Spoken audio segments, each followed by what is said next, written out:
What's good, people?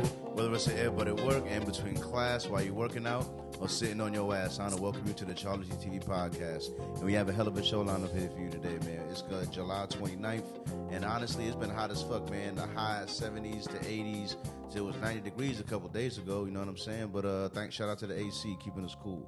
You know what I mean? We're going to have a lot to talk about here today, man. We're talking about the election, obviously. We're talking about Biden dropping out. We're talking about the civil rights movements, to hip-hop, to so many things we have to talk about here today, man. But before I get into all of that, I have to introduce my esteemed guest that I have here today with me here today. Now, he's done so many jobs in his life. He's a Renaissance man. He's a last of a dying breed. He's a very knowledgeable man who survived some of the hardest things that America's gone through in its history. Yeah, I'm very, very blessed to be able to speak with a guy that's had such an extraordinary experiences on this planet Earth as we all live here. He's owned the truck business. He's been working in the hospitality and service industry for 30-plus years. He's talked to many people. He's lived many walks of life. I'm happy and honored to introduce to you guys none other than Uncle Keith. Pleasure having you, being here, sir. Thank you for coming on the podcast. Pleasure's all mine. So, it's a lot that we got to get into, but we always start with the watch this week. Now, it could be a movie, it could be a TV show, it could be a YouTube channel, it could be story time or something crazy happened this week, but most times we use this to recommend something to the people. You know what I mean? So what did you watch this week? Either a TV show or something that was captivating your attention? There's a documentary out that I just watched last night on Amazon for 99 cents. You can rent, or you can get it for free on Tubi, but it's called Bad Faith. And it it just gives you the history of where we are politically with how we arrived at Christian nationalism and Donald Trump, and how it began with Ronald Reagan. What's the name of it again? Bad Faith. Bad Faith. Wow. It's unbelievable. Now, I would love to see something like that. So go shout out Bad Faith. Either watch it on Tubi or get it on Amazon for $99. You know what I mean? It's definitely worth your time. You know, my watch this week, I don't have one to think about. Let me think. Oh, it's going to be honest. It's the only show I've been watching right now. You know what I mean? I got to recommend House of Dragons, Game of Thrones. You know what I'm saying? I still feel like the first season of House of Dragons was better than the second season, but the second season moved some things forward in certain ways. You know what I mean? And I don't want to ruin it, but it's the first time I'm seeing a black guy do something in Game of Thrones that I've always wanted to see a black guy do. You know what I mean? And it just happened at the end of the episode, so it's not even really there. It's going to see it next episode, but it's something dope. It's something really, really dope that it got a black guy doing in Game of Thrones that got me hyped. You know what I mean? So go watch Game of Thrones. You know what I mean? Because it's really dope. It's a really dope show. You know what I mean? And the thing I love about it most is that it really points out how sometimes going for individual freedom could bring down your house or your people. You know what I mean? Could like the balance between what you want to do as an individual and your duty to the realm or your family or to your house. You know what I mean? So whereas today it's all individual. If you ask me, you have no one. You know. But anyway, I do also wanted to start with the Michigan news. You know what I mean? A few weeks back, there was what they're now calling a mass shooting at a block party. You know what I mean? Do you believe Detroit to be as safe as it safer now or when you were growing up? Oh, it's definitely not as safe now. I don't think any city in these United States is as safe as it was when I was growing up. Some 40 years ago, Yeah. 40, 50 years ago. Yeah. Yeah. No, I mean, you don't want to over-police, but you have to have a police presence. You know, and the police have to have a relationship with the community. Yeah. The overpopulation of guns. You think so? Do you feel like there's more guns today than there was back in the day? Oh, absolutely. Black folks couldn't have guns back in the day. You know, that's certainly a problem. So there was more fistfights back in the day. Yeah, absolutely. Maybe and there was,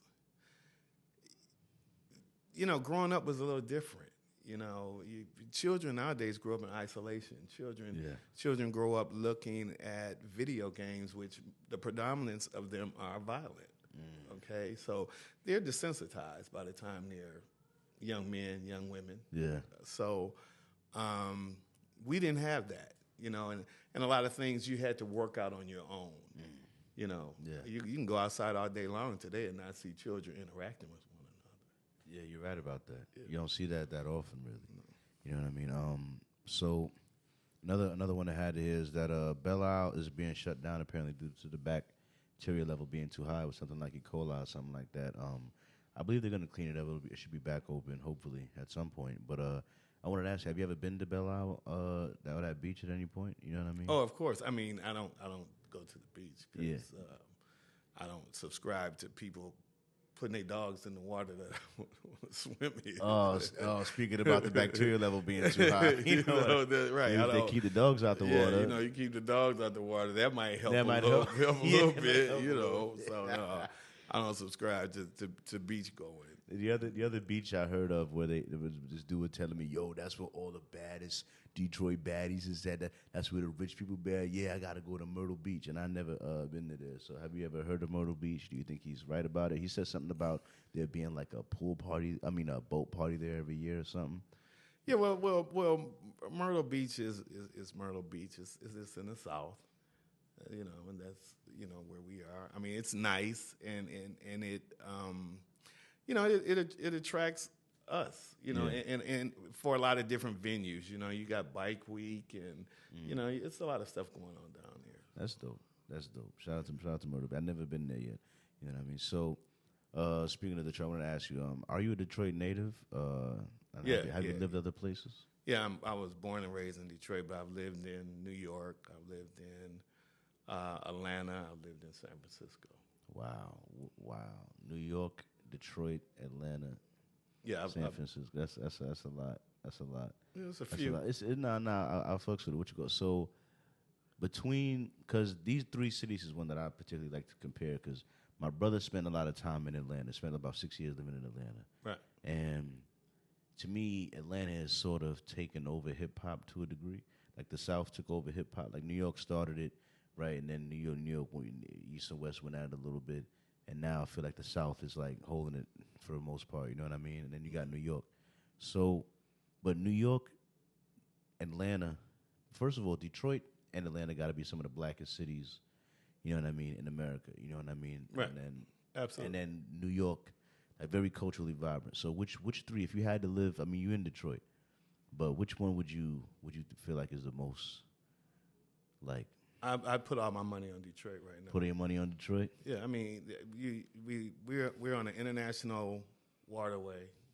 We surrounded by 4 lakes. Economically, we are.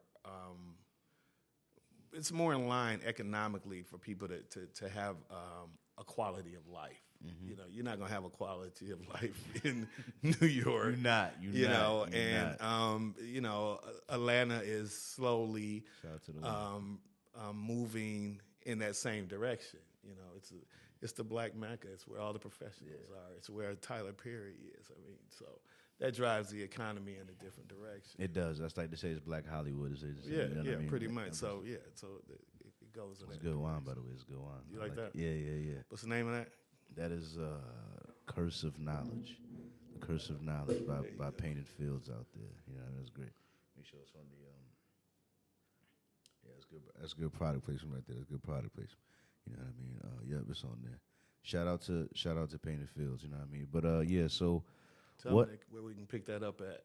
Metro Spirits in Birmingham, Michigan. Metro Spirits in Birmingham, Michigan, you know what I mean? Go pick yourself up a bottle of Curse of Knowledge. You know what I mean? It's definitely has a nice bouquet too. It's a nice full-bodied wine. I definitely recommend it.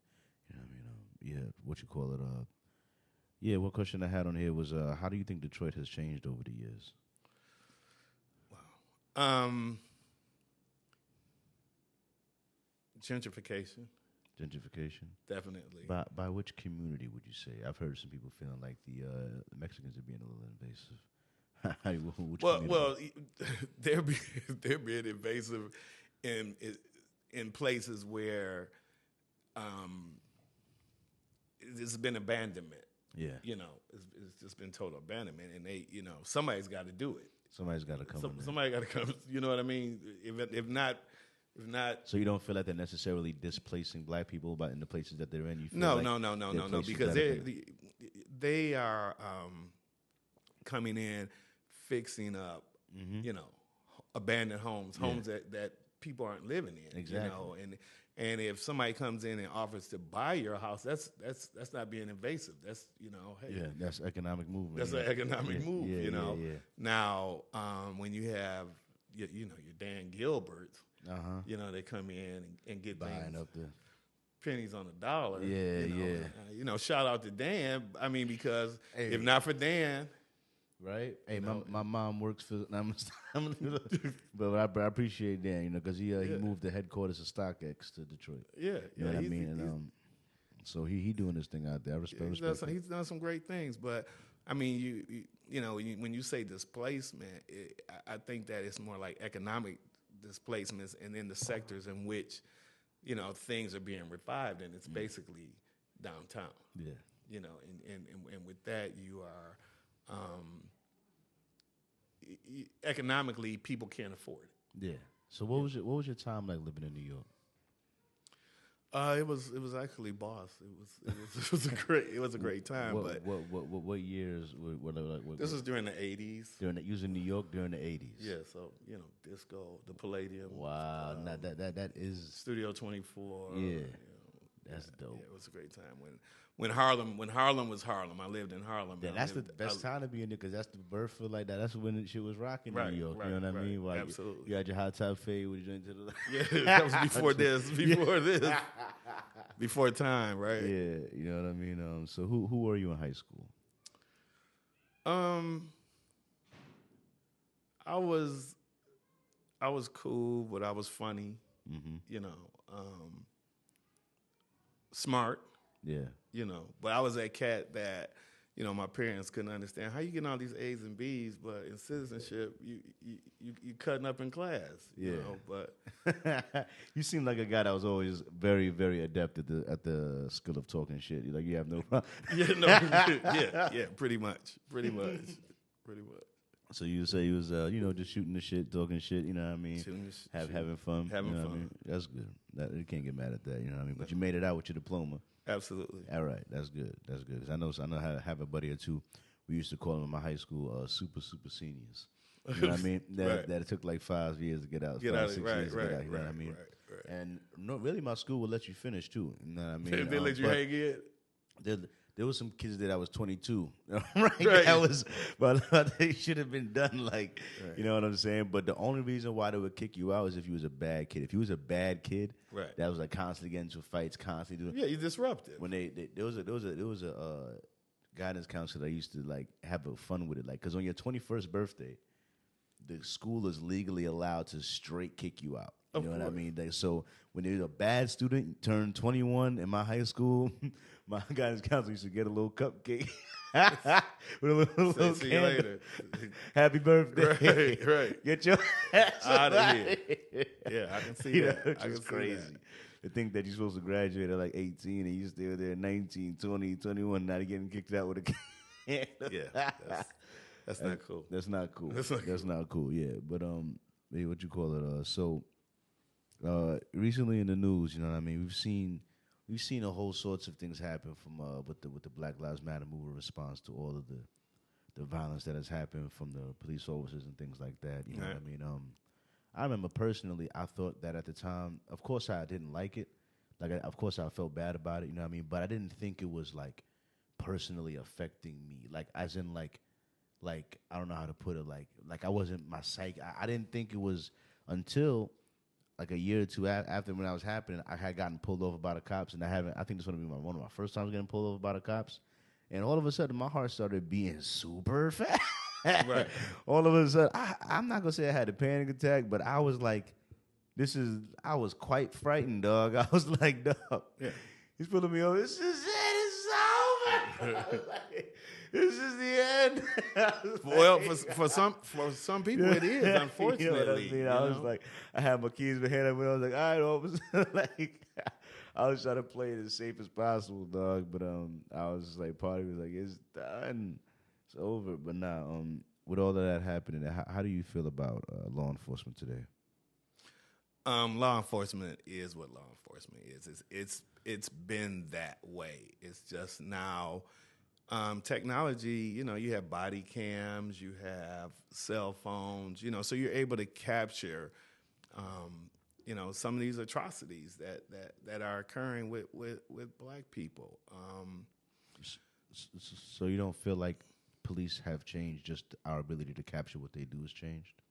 Yeah, it's just the ability to capture. I mean, when I was coming up, you know, we had stress in Detroit, you know, and it would be, you know, 4 big white guys, and they would come around the corner, and if they see you standing out there, give me my corner, you know, get off my corner, and you would get off their corner, you know. You had, you know, I had childhood friends. My best friend was 13 years old when he was killed by the police. Really? 13. Wow. You know, he had we had just went into the 7th grade. You know, he was doing wrong, but that wasn't the solution. Exactly. Yeah, a 13-year-old kid. Yeah. You know, but no, it hasn't changed. It's just the fact that you're able to see it. The thing of it is, it's like when you encounter them, it's where do you go? What space are you in? Yeah. Okay, that's what saves your life. Yeah. You understand what I'm saying? Right, yeah. Because they want to get home. I'm not defending them, but everybody wants to get home. Everybody You want to get home, they want to get home. Yeah. So it's like, who's going to take the right course here? Yeah. You know, because sometimes they not going to. So you have to kind of like, you know, go within and be like, you know, I'm gonna calm this down. Exactly. You know? Like, why are you pulling me over? You know why they pulling you over. Yeah. Your tail light out. Your tags is bold. Yeah, they ran your plate. Yeah. You understand what I'm saying? They had something for some reason. And it's how you respond to that. You know, and as soon as you respond to them aggressively, it's over. I always said and I learned this doing that in my mind. I said the worst law to break in America is disrespecting the police officer. Yeah, once you do that, they'll figure out what the real charge is after that. Yeah. But you have a long day. Yeah, I mean, it's going. Once you do that, you know, once you put yourself in that place, then it's just going to go downhill. Because you know what you don't want the officer thinking. Want to know what the thought that you don't want to cross in the officer's mind is. Oh, I think I need to teach this one a lesson. That's you don't want that thought crossing the officer's mind. All right, and if you disrespect them, that is the thought that is likely to cross. You know what I mean? Like, so just chill out, dog. Yeah, chill out. I travel in Grosse Pointe often, you know, and I've been pulled over, and you know, I knew I shot through that yellow light. Yeah, I knew I was on Kercheval. The speed limit, 25, 30 miles an hour. And I'm getting off work, and I'm not paying attention. I'm at 40, 45, and he pulls me over. But it's how you interact with them. Yeah. For them to give you that pass to say, okay, you work at the Hill, go ahead on. Yeah. That's how that goes. For real, man, because, you know, long as you come with them respectfully, you know what I mean? Honestly, in all my fears, I was saying about to get pulled over by the cops, like, the actual result of me getting pulled over by the cops has mostly been fine. Right. You know what I mean? I had maybe one cop I felt like was an asshole. You know what I mean? But other than that, you know, they pulled me over for some reason that I felt like they were just waiting around for that reason. I feel like there was little entrap that you could have been doing something better with your time. But it was a valid reason. It's all right. You know what I mean? I'm sure there's 911 calls that take a while to get responded to, but you so on this speed and you just circling right back around and get right back in your spot. You know what I mean? Right. There's nothing else in society that needs to be held. This is the number one thing you can do to help society right now is to catch people speeding. But I want to interject something in here. I wish right now that it was more of that, because this aggressive driving. I've heard people some freeway shootings, you know. But how aggressive though? Because I heard of someone saying that they got a ticket in Ohio, got pulled over for a ticket, and they didn't even see the cop, and that he tried to fight it in court, and in court they showed a picture of him speeding on a drone. Yeah, So I mean, come on. now they're technology. catching you speeding on a drone. You Wait. didn't even see the drone in the sky, Wait. and then they're like flag. Oh yeah, he was speeding, and then pull you over. You're like, dog, I was speeding like a mile back. How'd you catch me now? You know what I mean? Right, And, but yeah, I mean, you have drones, you have cameras on the street lights. Yeah. But the thing of it is, this aggressive driving is ridiculous. It's ridiculous. Tailgating, the speed limit is 70 miles an hour, so we're gonna do 90, and then you're gonna run up behind me. yeah, you're gonna be on my butt. Yeah, you're gonna Like, be on my come butt. on, I dog. mean, the stop signs. I mean, what's a stop sign now? Does that mean Suggestion. it's just like maybe It's you could give it the California roll. You just Right, slow right. down. Some Just of give them- it some the of them roll, the roll and a look. Like nah, I mean, give some it a of them don't even do that. You can't just straight. They just straight go through a stop sign. Come on, man. You gotta at least get a little slow roll up. I at least give it know. a little roll up if I see somebody. Let me act. Right. But you know what's funny is that How many cars in Detroit don't have bumpers on? Because these fools, when they go, they want to pass you real close. close, Real yeah. close and tear the bumper off. Come on, man. Come on with that. This is ridiculous. for no reason. No for reason. No For reason. It's It so used to be. funny. It used to be on the black radio station. They would say like, drive to arrive alive. And these people don't think that your actions, in your speeding, in your aggressive driving, wherever the hell you was trying to get to, you may not make it there. Yeah. So slow down, be responsible. Slow down. Be responsible on the road for sure, man. Because I'm telling you, some of these speed limits on these roads, people do not be caring. Like the Lodge, when it says it's 55, ain't no one driving 55 Nobody. on a Lodge, Me. dog. Ain't no one driving. You could be all the way in the right lane. It's ridiculous. You know what I mean? They still gonna be on you like, dog. Like, what's up? I'm telling you, man, it's ridiculous, man. Driving in the Motor City is something different. You know what I mean? But yeah. So yeah, I remember you mentioning something earlier about being desensitized. You know what I mean? Do you believe it's the video games that desensitize them? Do you think that the footage, the internet period? Because one thing that I felt like you guys didn't have to deal with back in the day, but I've done, and like you can't imagine a kid's curiosity plus the internet and what that leads to. It's like self-inflicted trauma, because like me, I've seen many cartel videos, all types of hostage crazy video, things that like I'm not in a gang or a cartel, so I should have never seen these things. Right. You know what I mean? I'm not in the terrorist organ. I've seen them, but because of the internet, But whose fault is that? mine. The No. curiosity kills the cat. No, that's like I not. said. That's know not what your I mean? fault. But- That's parenting. Well, I guess, yeah, for free access to the internet, you can't get. But the Come thing on. is, you can't, because the thing is, I remember back in high school and middle school when we was on the computers at school that have the government block. Now, this is the government trying to stop the kids From watching accessing stuff they should. information. And we still found a way around to watch stuff we should not be seeing on the school computers. Yeah. So if you, as a parent, you would just have to keep us away from the device, because if you think you're going to stop it better than the school government trying to stop it on their computers, you know what I mean? Then what can the parent at home do? Versus as opposed, they just have to just like completely keep the device out there, because the kid might find some way around. You never know, you know what I mean? But yeah, I just said that to say, do you think that like why? Like I remember there was, like they said, it was such a massive reaction to like the Rodney King video, like that happening back then. Right. That caused massive rise. People actually seen it. Right. You know what I mean? I feel like people have seen it so many times now that I don't know if the right reactions were made to it. What could we do about it? Like, Well, this is, personally, and I could be wrong, but in a way, I don't think you ever become desensitized to violence,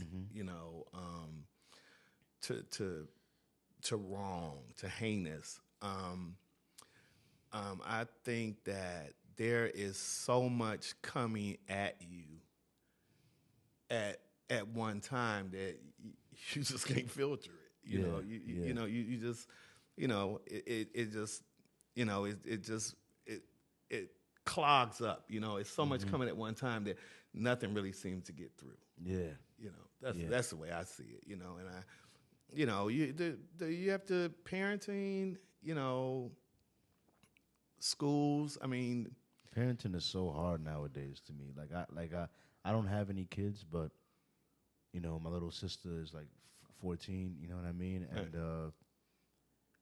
you know, I'm not my little sister's dad or nothing, but I allow her. I always tell her I'm not going to snitch on her because I always try to talk to her about. I try to contextualize what she's being exposed to, right. like, you know what I mean? Because it's like, I think the old style of parenting was, I'm gonna keep you a kid as long as I could keep you a kid. So I'm gonna try to guard you from adult things, guard you from adult conversations, guard you from adult content, and then try to guard you. I'm guarding your innocence, right?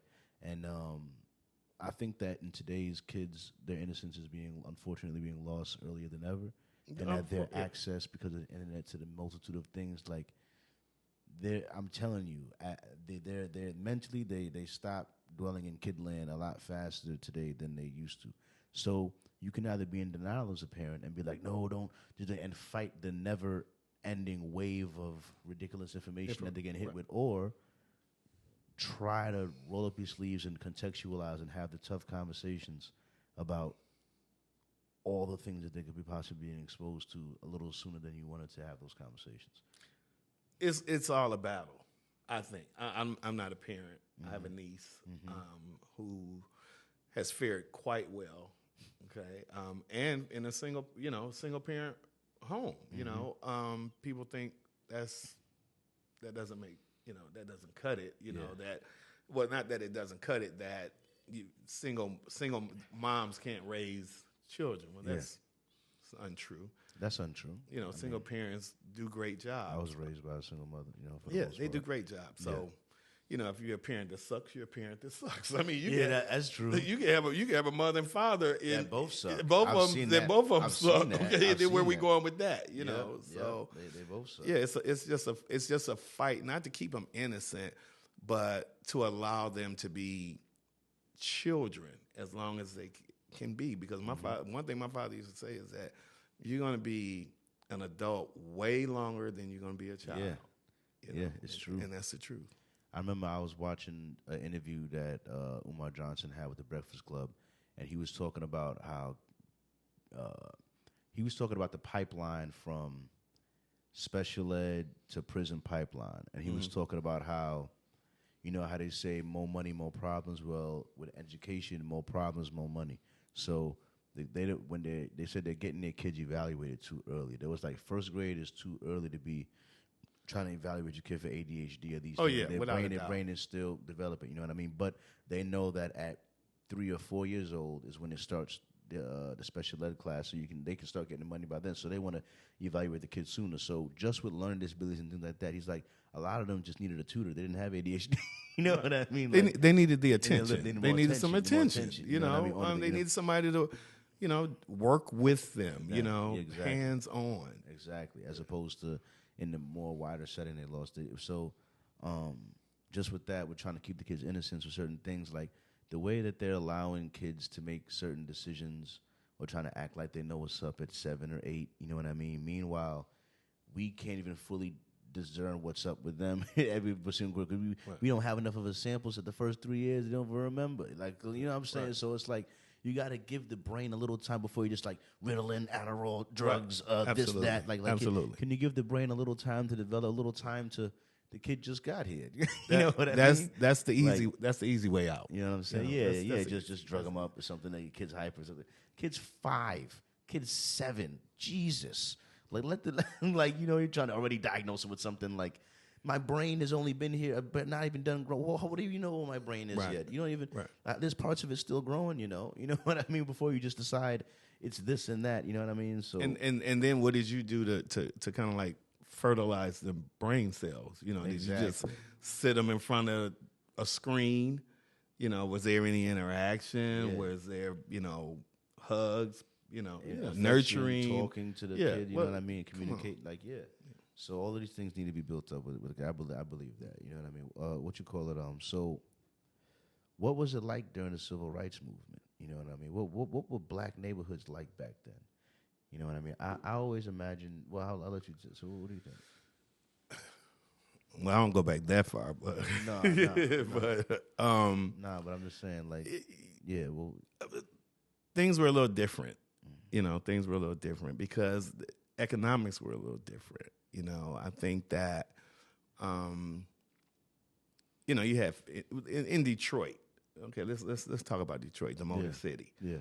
You had the auto factories.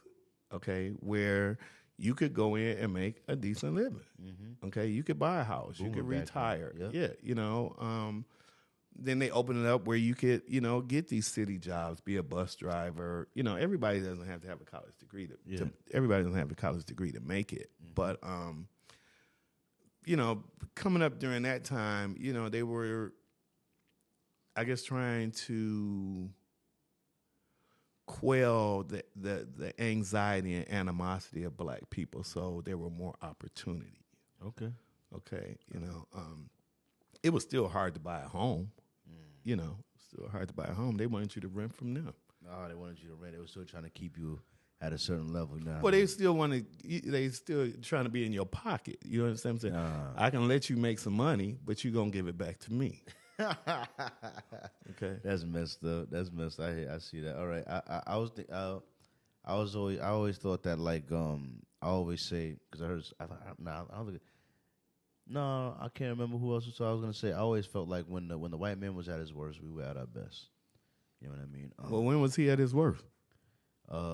Like during like segregation times or slavery times. You know what I mean? Oh, you're saying when he was his most evil? Yeah, when he was at his worst, we were at our best. Being his worst. Yeah, being his worst. Being his worst. Because when you say at his worst, I'm like, yeah, we would be in our best. Like, as in when he was openly lynched, we were lynched. Like as in like.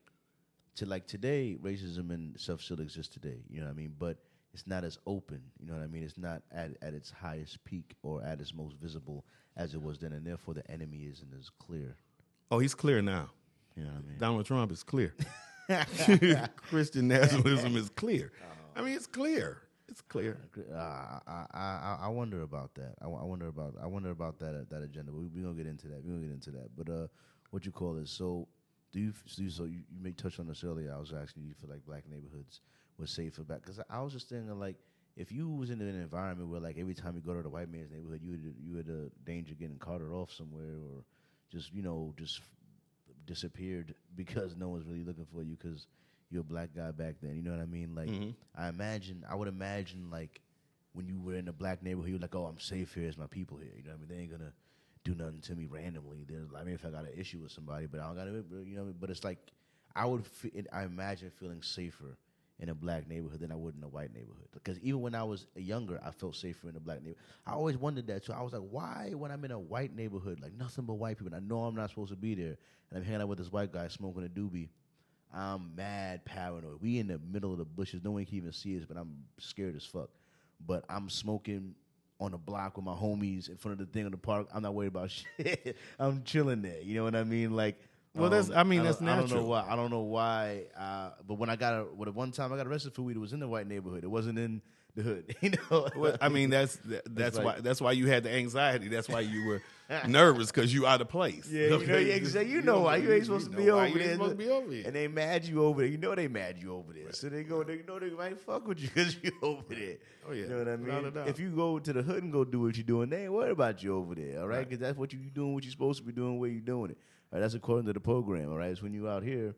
You know, right? I mean? And they doing the same thing we doing. Mm-hmm. They doing the same thing we doing. Exactly. They just don't want you out there in their environment. Exactly. You know, it's crazy. You know what I mean? And they used to get mad at my homie. They used to bring me, because now it's like he's only up here because you hanging out with him. You know what I mean? Right. So why would you stop hanging out? He belong way downtown. You bringing him all the way up here. Yeah. Why you bringing him over here messing this up? We're mad at you now. Why you? Yeah. Yeah. It was crazy, you know. It was just funny how that works, man. It's crazy, you know what I mean? So, what is the black church's role in the black community? What has it been versus what it is today? Well, I mean, it was always, religion is fire and brimstone and being saved, but the black church was activism. Martin Luther King. You even look at the Muslims, Malcolm X. It was activism. It was progression. It was political. Yeah, You know, it was political. it was political. It was saving the youth. Now the majority of it is prosperity, and prosperity for whom? Exactly. It's about Christ was about saving. So I think it's kind of lost its steam a little bit. Yeah. There's a couple pastors that only like one or two I could think of that try to like still speak out in certain ways. You know what I mean? Yeah. But I do feel like it's been mostly corrupted by capitalism, unfortunately, with the because it's so weird to think of a church or religious thing be worrying about being canceled. You know what I mean? That's like you're speaking on God and the spiritual, and you worry about being canceled about what? What are you? Because the whole thing. See, I remember when I was a kid, and my grandmother used to tell me, "Oh, you gotta fear God" or something like that. I used to not understand what she was talking about. I'd be like, "Why should I have to fear God? I'm supposed to love God. You know what I mean? I'm supposed to, be cool with Him, and you know what I mean, we'll try to be like Him. You know what I mean? Why would I have to fear God?" But when I'm getting older now, I think that refers to like because they fear being canceled more than they fear God. That's why they fear the evil of man more than they fear what God will do to them for not standing on the principles. You know what I mean? So they're more afraid of what will happen here, what will happen to the opposition more than they're afraid of what will happen if they don't stand on the book or on the principle. On the principle. Right. Right. You know what I'm saying? So it's just like it's like a battle, and it's the same thing with the activism with the stuff that I imagine. There was a lot more black churches experiencing hate crimes back in the day because of the fact that they were more political and were housing revolutionaries and were helping fund protests and different things like that. They were using their money in the community to help free the people. So I get they were probably more likely to get Dylan Roofs back then. You know what I mean? Type action. You know what I'm saying? So, but at the same time today. I forgot there was some. I want to say they said either 10 million every Sunday or 10 billion. One of them, you know what I mean. But like every Sunday, the black churches across America get like millions of dollars. You know what I'm saying? From the congregation or from the people. You get it, and then what subsidies are they getting? First of all, they're exempt from taxes. Exactly. Okay. First of all, you're exempt from taxes, and then, I mean, when I was coming up. There were four big churches. Okay, you had your four predominantly black churches in Detroit that everybody went to. Yeah. And the membership might be 1,000, maybe. Now you have mega churches that have swallowed up. Yeah, the smaller churches. Okay, so they're pretty much insignificant. All right, and then when you're the head of a mega church, you got 10,000 worshipers. Come on, how much money are you taking in? Exactly. And then where does your head go in the space? You talk about God wants me to have a private jet. Right. Videos of those guys. Right. Yeah, God wants me to have another car. God, right. And then Jesus wore a robe and sandals, and then you have your people in your congregation whose lights are off or, don't have anything to eat. Exactly. Really. I mean, I'm not saying that, they're starving to death, but I mean, they're not living the quality of life that you're living. And your response is, is that your phone? Yes. Is that what this is? What a beautiful ringtone. Sorry about that. Sorry about that. We're gonna do something about that. That's right funny. now. That's funny as hell. But yeah, that's I forgot what y'all was saying. We were talking about the pastors. But the pastors, the black church is supposed to be the home of the revolutionaries. You know what I mean? And right. I don't think that it's serving that purpose at all. Because even during slavery times, that's when the black people would get together, was in the church. The church was it's always been, you know what I mean, when we speak about the evils that we face, because that's what you talk about, the evils we face in the world. You know what I mean? How could you not talk about the people that are trying to oppress the people. When you talk about the evils that we face, which is greed and selfishness, which is what leads to the mistreatment of the people. You know what I mean? But capitalism has co-opted everything. It really has. It's co-opted. You know, it takes the soul out of everything. It takes the purpose out of everything. And everybody wants to be a celebrity. Yeah, you understand what I'm saying? Everybody wants to be a Jay-Z or be a Beyonce, you know, and drive the Rolls Royces, drive the Bentleys, drive the Benzes, you know. Everybody's not meant to be a celebrity. You're meant to be the pastor, to be the leader of the flock. Exactly. All right. So, how? Wait. What? Oh yeah. How hard did it hit the community to lose MLK and Malcolm X? What was your perception of the loss? Well, I think it was devastating. It was like you took the soul away. Yeah. You know, you took the soul away. You took the vision away. Yeah. You know, the dream. You know, I can't imagine what they would say in present day. Yeah. You know. What do you think they would? What do you? I think about that all the time. With Martin Luther King. I was talking to someone the other day about this very same thing, and it was like, do you think that they would have regrets for being the martyr? And these guys, the integrity, the commitment, the purpose, I think that if they could help one, they'd have laid down their life. Yeah. I truly believe that. But what I would want to one of the questions I had is what is stopping a Malcolm X and a Martin Luther King from rising up today?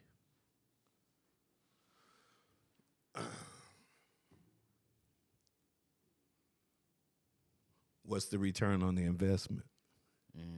And it doesn't have to be monetary. You know, I'm not saying that in a monetary term. You know, when you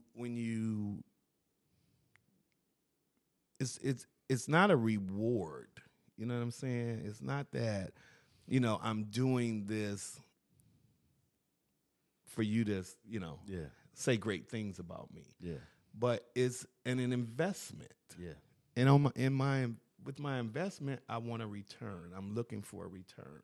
Yeah. You know, so, you know, I'm laying it on the line for you. What are you gonna do? What are you gonna do with it? Yeah. What are you gonna do with it? And what are we doing with it?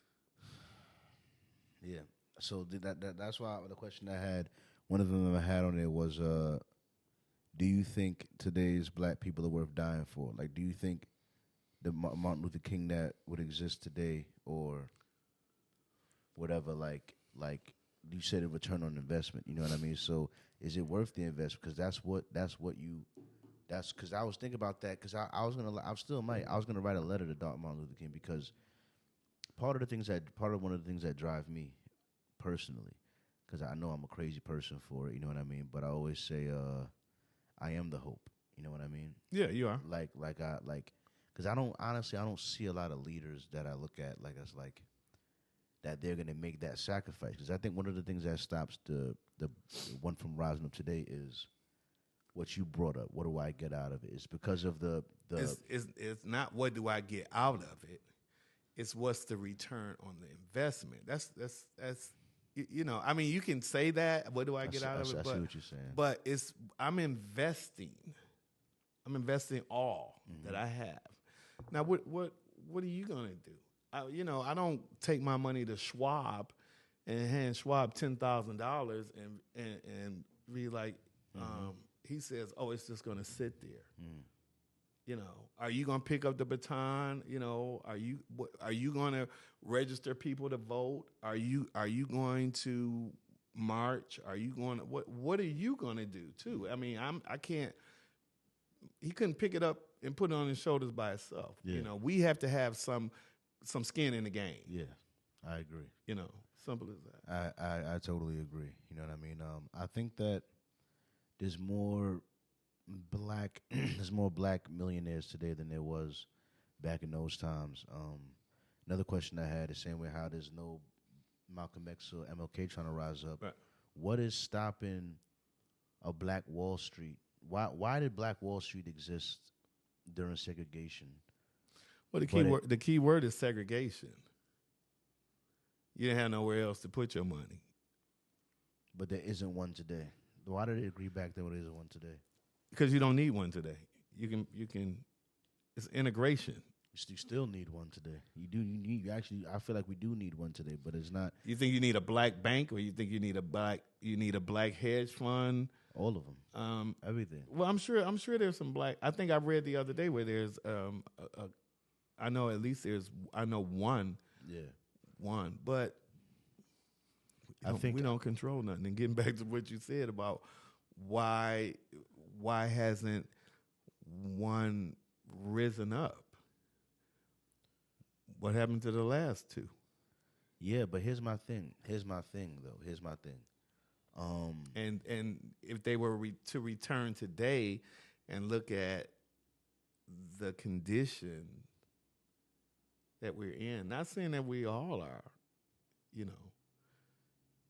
but.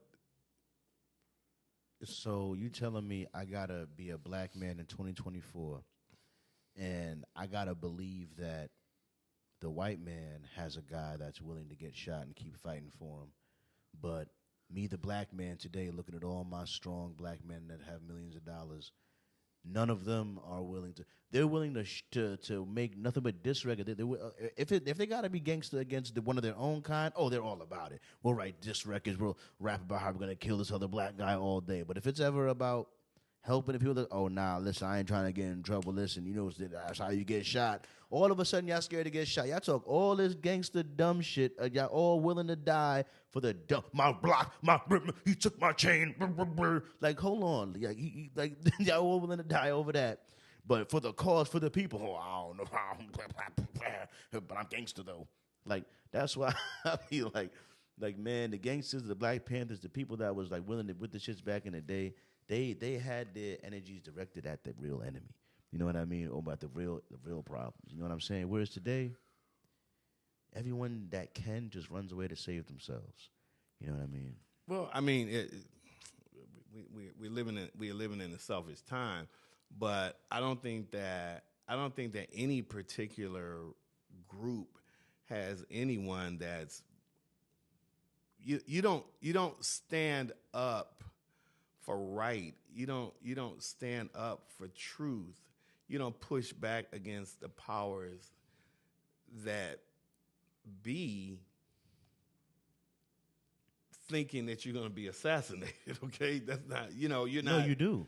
No, you don't. Yes, you do. Because in my opinion, that you do. Because I thought about it. Like the moment you say, because you really just got to think about what you're saying. Like when I say that I want to be a force for good, or you want to be a force for good, you want to be a force for the good side. What are you saying? You want to fight evil? Is that what you're saying? You're saying you want to oppose evil.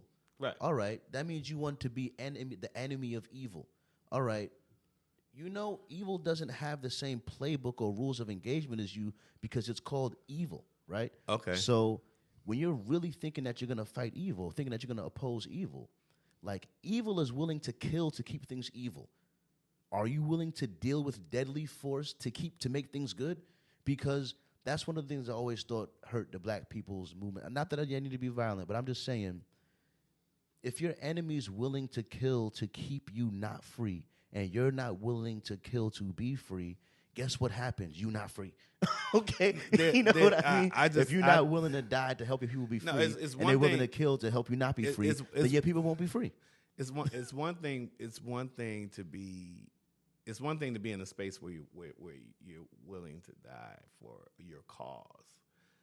That's one thing, but you really don't have to die for your cause. Do you get what I'm saying? I mean, there are ways of reaching your objective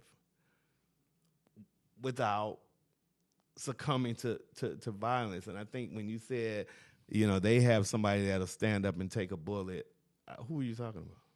I was talking about, the orange guy. You know what I mean? But the thing is, I don't know what that was all about. I'm just glad that it worked out well for him. all I'm saying is that it's like, to me, Martin Luther King didn't do nothing to necessarily like ask to get shot. I mean, as far as I know, he just walked a lot and talked a lot. I mean, that's pretty much what he did.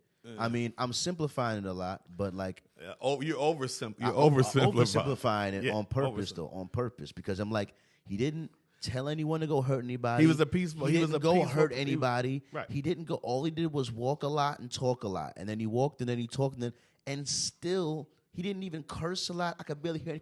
He wasn't like cursing at you. He wasn't yelling at you. He wasn't calling you names. He wasn't doing none of that, and y'all still killed him. So what? But wait a minute. So like, what does that say?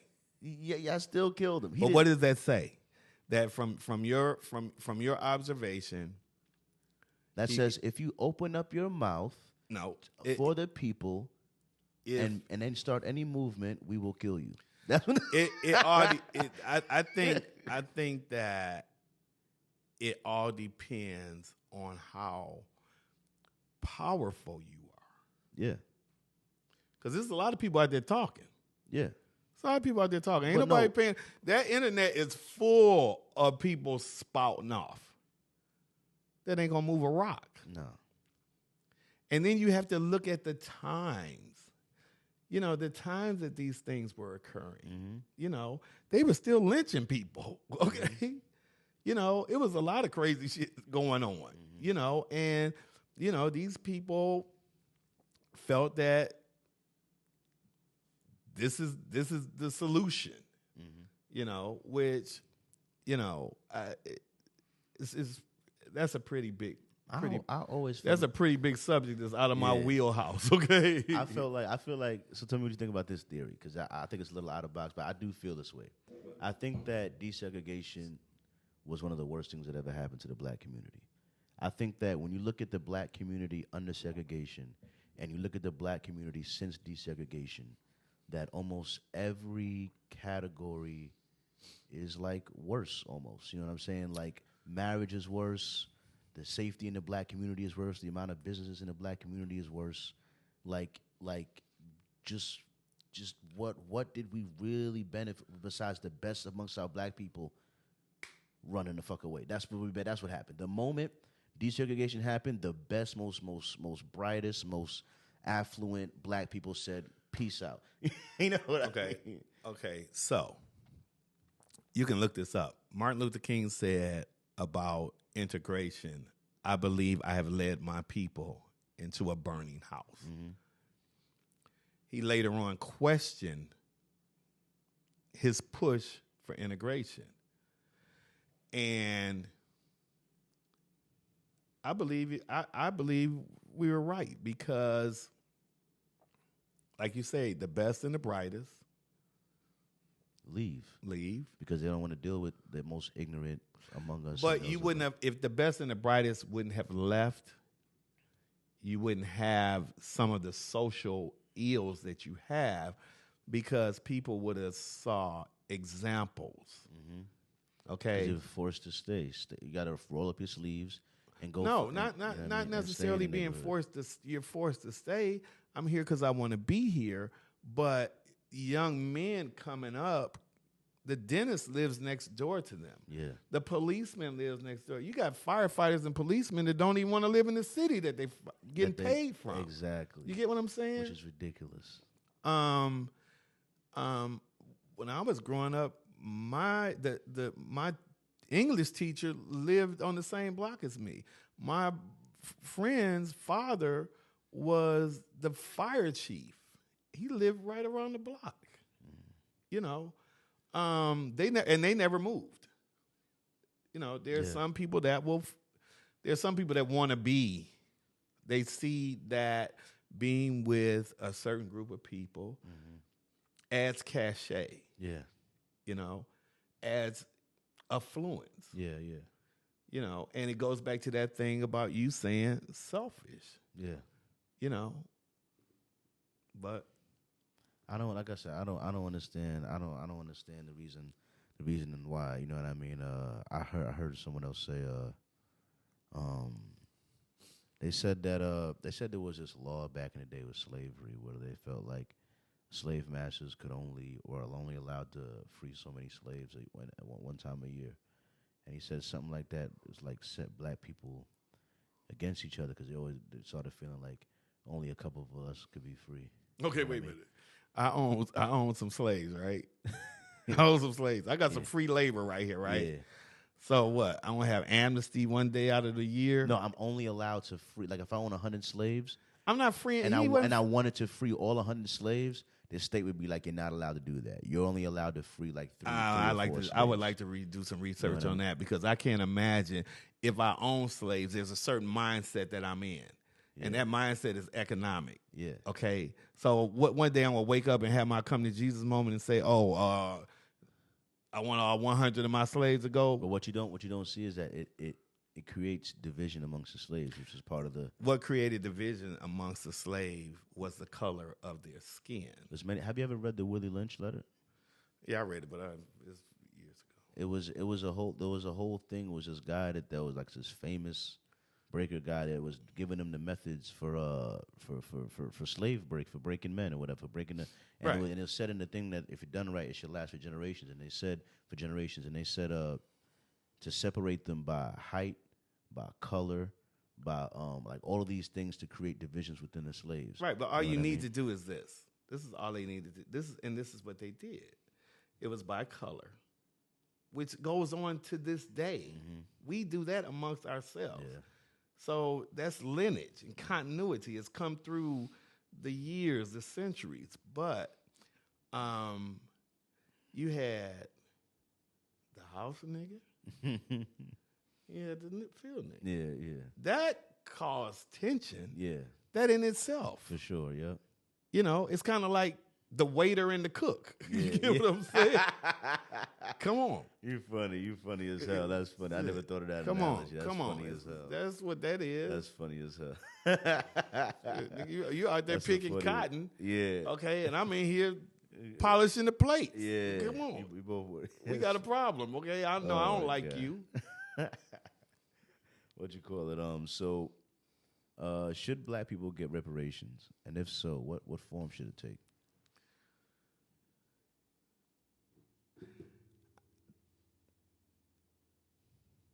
We ain't getting no reparations. Oh, all right. Do I think we're getting reparations? No, we're not getting. We ain't getting reparations. So let's stop talking about that. But I think this is what should be done. But it's fucked up, though. We should. No. They gave Japanese. You can look up Japanese American reparations. Okay, I don't care what they gave them. That's what they gave them. They gave the people. Years. They gave the people that came over here from Ireland or whatever. They gave them the potato farms up and all that. Yeah. You know what they need? What they should give us? They should give us free education. That's what's right.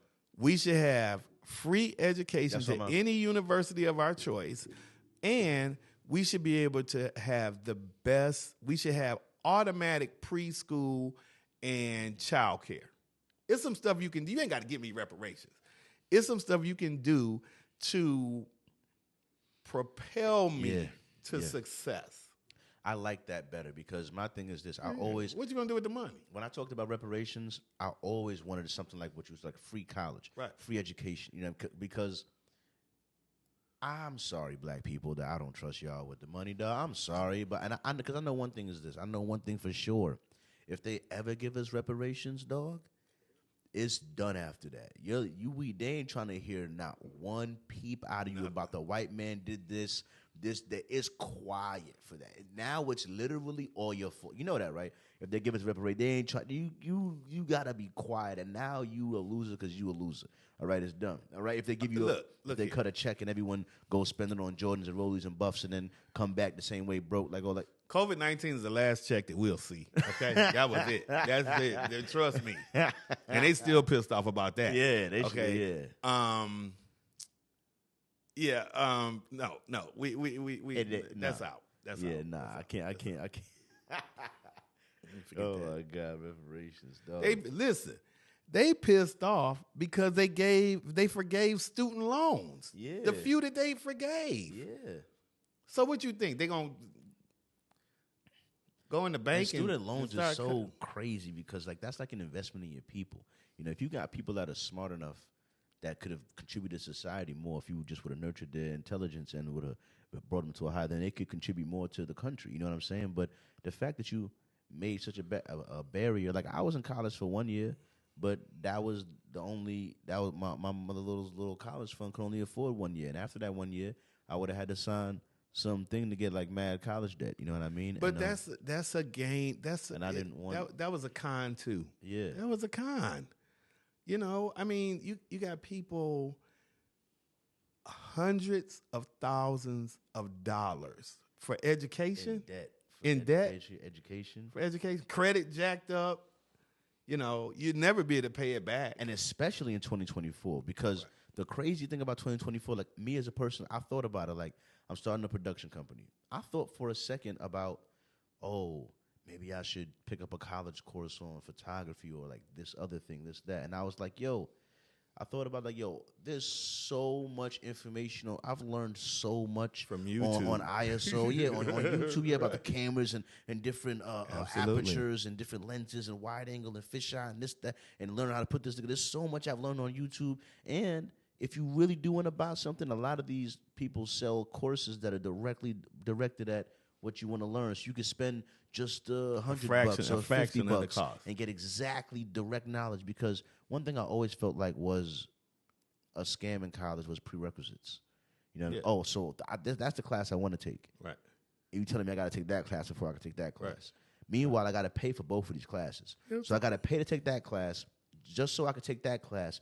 But if I fail that class, even though I took that class, I don't get a refund or a half off on the or nothing. You get nothing. Nothing. So brain check. If I fail, I'm going to fail anyway. So let me just spend double money on the class I want to take anyway and learn what I want to learn. Like the whole idea that's ridiculous. Like I got to go buy something else before I can buy what I want. What we need to do is, like, you know how they had these think tanks? Yeah. We ought to get a think tank going for the cons that they rolled down the mountainside. For real. Because it's nothing but a bunch of cons. It's it doesn't make no sense to me with that college thing. That's why I figured out, like, look, all I gotta do is get the knowledge and get a portfolio and get proof of my level of quality that I can output. You know what I mean? If I'm telling you I want to do a photo shoot and you ask me what my photos look like, and I could show you great photos what the photos look like and actually did take and know how to work it, then why do you need I'm going to make it look exactly how you make it look. You know what I'm saying? As opposed to somebody with a degree, but they never did no shoot before, and then they can't show you what their photos look like, but they got a degree, though. You know what I mean? Like as opposed to someone doing the work all the time. You know what I mean? So. And then how many people with degrees are doing something totally different than what they spent all that money for? I think it's like 60% or some percentage like that. I've seen like a crazy percentage of people. I know people personally, like 2 or 3 of them, went to college, struggled for like 5 years, got the degree. I'm proud of them, but they're not doing nothing that pertains. They got like one internship for that degree, and after that, you know what I'm saying? Yeah. Like it's looking real quiet. You know what I'm saying? But the next question I'd have for you is you were there for you said you was in New York too in the 80s. So you were there for the birth of hip hop, man. What was it like? You were around. You smelled it in the air. You was around there somewhere. Somewhere Diddy bopping. No, maybe not Diddy bopping, but you know. No. I've actually always been a jazz aficionado, but okay. Yeah, I was down. I was down with the inception of hip hop, and you know the funny thing is, the genre at the time was a little different than it's taken on so many faces. What was different in what way? It wasn't as misogynistic. Okay. It wasn't as violent. You know. Yeah. It was just guys out there doing their thing. Having a good time. Just having a good time. I remember they said it was a lot of party hip hop. Hip hop was like more fun. It was more party. More party, yeah. You know, and then it morphed into gangster rap type thing. Something else. I feel like it had a little more activism in it too. You know what I mean? With the absolutely. Enemy, a lot more messages. You know what I mean? Absolutely. A lot more.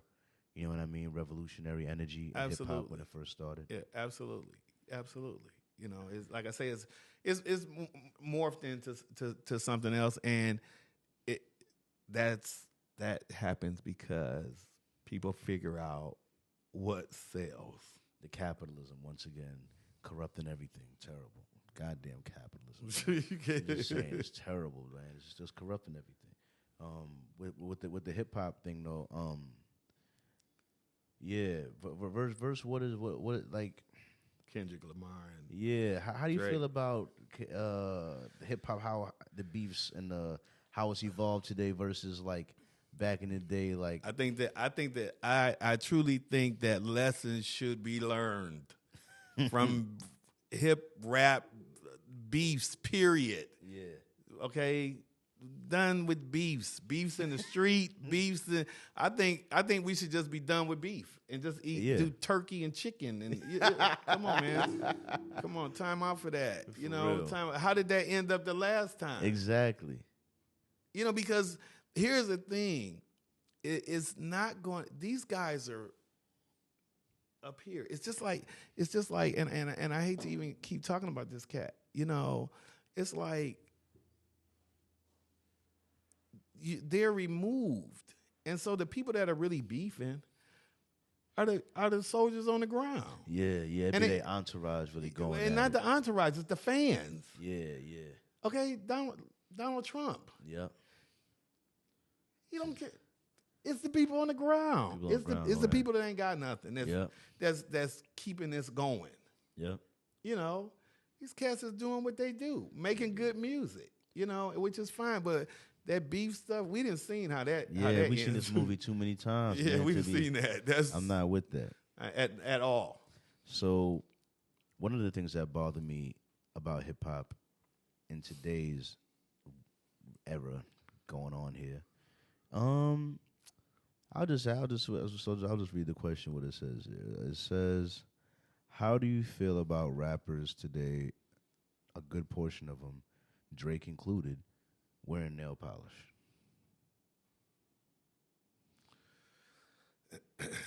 You just can't relegate that to rappers.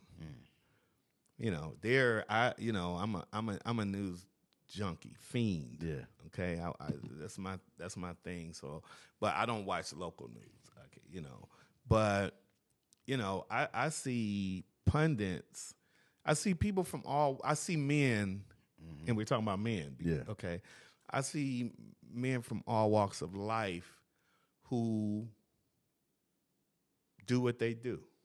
Can I put it that way? Yeah, I mean, they do what they do. Yeah. I mean, we've moved into a space where everything is accepted. Yeah. So I understand. If it don't hurt me, no foul. No foul. No foul. You have to take that up with your fans. See how they feel about it. See what they feel about that. You know what I mean? Because I guess each fan base, you know, they know what they know. It's and these guys are smart. They're smart. They know what they're doing. They know what they're doing. You play into your audience, baby, and I ain't mad at you. Because if I had one, I'd be playing to it too. Yeah, because they paying you. Yeah, they paying you. You know, and you know that's what these kids are doing. You know, it's what these kids are doing. Yeah. You know, each generation does something, but these guys are going over the cliff. I think so. They're going over the cliff with their stuff. Attention has become the new drug. You know what I mean? And things that people are doing for attention are sickening. Yeah. You know what I mean? And then where does that need for? Where are you not getting it that you have to? It always has to up the ante. Well, they say comparison is the death of happiness. So, I think the problem that's happening is that they're seeing they used to only compare yourself to like maybe the guys on your block, the guys in your school. That's all you have. Yeah, why they wearing Converses and I got on these Beta Bullets or whatever. You know what I mean? Why they wearing Nikes and I'm wearing Pumas? Maybe you compare yourself to the guys in your city, and then that's what the girls you're after. That's what they're comparing you to too. Right. Like you, him in the class, this one here. But now in today's world, they're comparing you with the biggest guy in Atlanta, with this guy over here. It's global now. Global skill. So the comparison is robbing everyone. You got one Cartier, somebody got two in a Benz. You got two in a Benz, someone got that in a Wraith and a this and a that. And some of this, there's always, you never feel like, you know what I mean? I think it's like you never feel like you're whole or you measure up. Yeah. You know, or you're it robs that. You. It robs you of a lot of joy. Yeah. You know what I mean? And a lot of money too. A lot of money. A lot of money. And you're pressured in by the consumerism. Oh, you gotta buy, you gotta this, that, you gotta get a new one every year, this and that. Like you just got a car last year. It's brand new off the lot. It was 0 miles. You know what I mean? You don't need another car next. You don't need. And then, how many cars can you drive? Exactly. Look at that. I mean, these guys out here with 4 and 5 cars. I can't drive but one car at a time. That make no sense to me, man. Like I might. All right, I can see myself, man. I got mad money. I might own 3 cars. That's the most. All right, I got a pickup truck. I got an SUV for the family, and I got a sports car. That might be it. All right, little sports car, drive around date night. You know what I mean? But it's a pickup truck for the stuff for the an SUV for the family. But once you go but it's the same thing with guns. How many guns do you need? How many cars do you need, and how many guns do you need? You know what I mean? Like, come on. There's only so many you can drive. There's only so many you can shoot. You know what I mean? Like, you know what I'm saying? What are you trying to lead a whole fleet? You trying to arm an army? You know what I mean? Well, you know that side over there, they're trying to start an army. Yeah, pretty much, for sure. You know, they're buying them all up. Oh yeah, they are. So let me ask you this question I have on here. So after everything you've seen in your life experience, do you love America?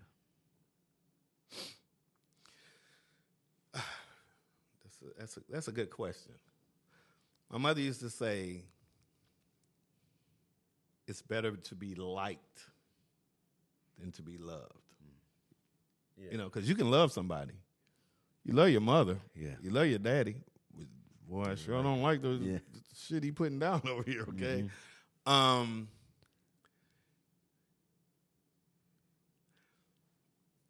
I think America is a great place for my spirit to have landed. Yeah. Okay? Mm-hmm. I mean, I don't deal with checkpoints.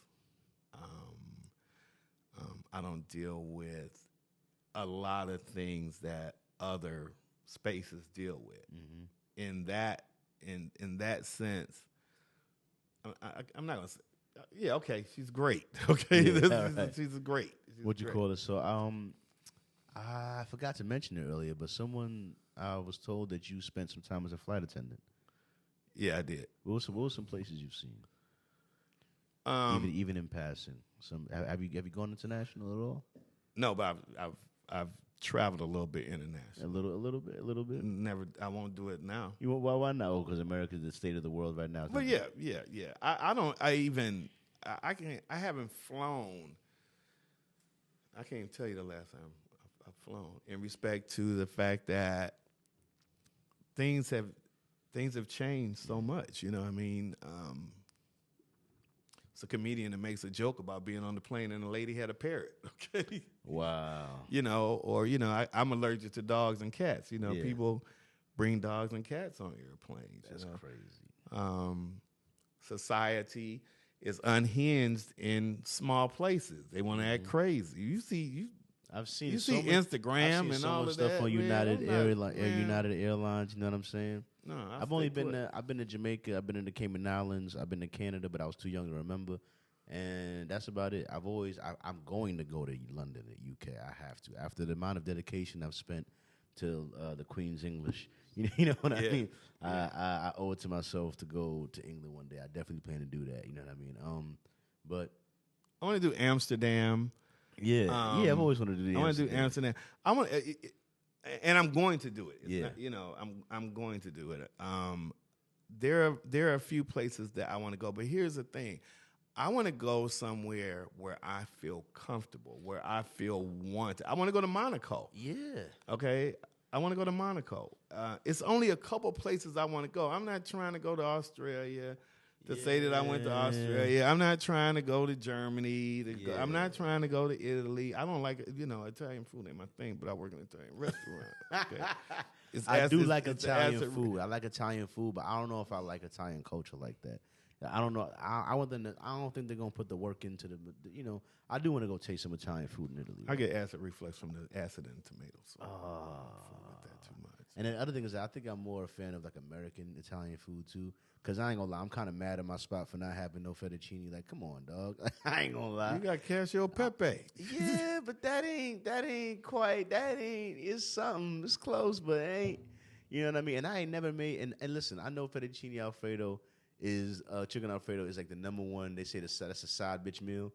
I say that's the number one meal that all bitches know how to. Right. But they be buying. I've never bought ever in my life the Alfredo sauce. I've always just bought the cheese and grate the shit, make the thing. You know what I mean? I at least make it from. Does your audience know who you are? Why would you? Yeah. I've never bought the. Why would you? You can make it yourself. You could. It's not that hard. It's not that hard. It's easy. You know what is it, like heavy whipping cream? Yeah. Little butter. Yeah, a little bechamel, a little cheese in there. It's little cheese. easy. I can do it. So I can do it. I'm front of the house. I can do it. I'm telling you, it's not that hard for people to go buy that thing, and you can mix up a little different little cheesy one, a little Asiago different. You can mix it up a little bit. You know what I mean? When you do it yourself. You know what I mean? But yeah. So another question I have on here for you is, I'm very interested in this because different eras. So you got? I know you're not that, but you've experienced maybe a little bit of the tail end of the psychedelic era. You know what I mean? In the 60s and the 70s when they were doing a lot of the psychedelics and maybe a little bit of the crack epidemic as well. That was a little bit before. That was before. That was before. Like when you you talking about like acid and yeah. I was like on like that's never. Here's the thing with all of this, you know. If you, I'm a spiritual person. I'm sure you are. Yeah. Solomon says, "There's nothing new under the sun." My grandma used to say, "It's the same old soup warmed over." Things are cyclical. I agree with that. Okay, nothing goes away. All of this, that these certain things that you're asking me about are now prevalent. Yeah, you know. I was wanting to know your opinion on drugs in general. You know what I mean? Like you've like, how do you feel about them?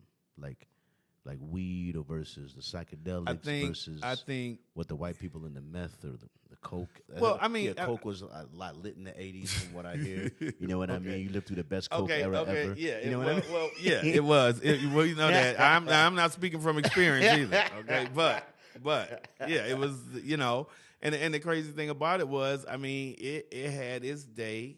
It had its day earlier. It used to be, you know, they used to put that in Coca-Cola. Yeah, that's what they say. Yeah, you know, all of this is coming back. Marijuana. Look at the thing they said, the study they did on that. Come on, but weed, reefer, marijuana, whatever you want to call it. Yeah. It is what it is. Yeah, it is what it is. Okay. It all is. It's not it's not what you do. It's how you do it. Yeah. And then there's certain things that you don't touch. Yeah, like heroin. You don't. You don't touch that. You don't touch meth. You don't touch crack. Yeah. Those are things that you know. I mean, you can, but don't. But I advise you not to. But yeah, because that's a hole you don't want to go down. Yeah. You know, people have returned. Yeah, but they're never quite the same as they were when they went down them holes. But yeah, that's not where you want to go. Yeah. You don't even want that experience. Yeah, I remember one time. I mean, I was never gonna do crack anyway. You know what I mean? But I remember talking to this guy in Detroit who sold crack, and he was like, "Yeah, there's no such thing as every once in a while. Once a crackhead, you're always a crackhead. You're a little crack. You're a former crackhead. You used to be a crackhead, but crackhead is always a part of your title now." He was like. Yeah, unless you figure out how to get another one. I mean, he was like, "You're a former crackhead. You used to be, right." I think the crazy thing about that though, that's fucked up. Is like it's like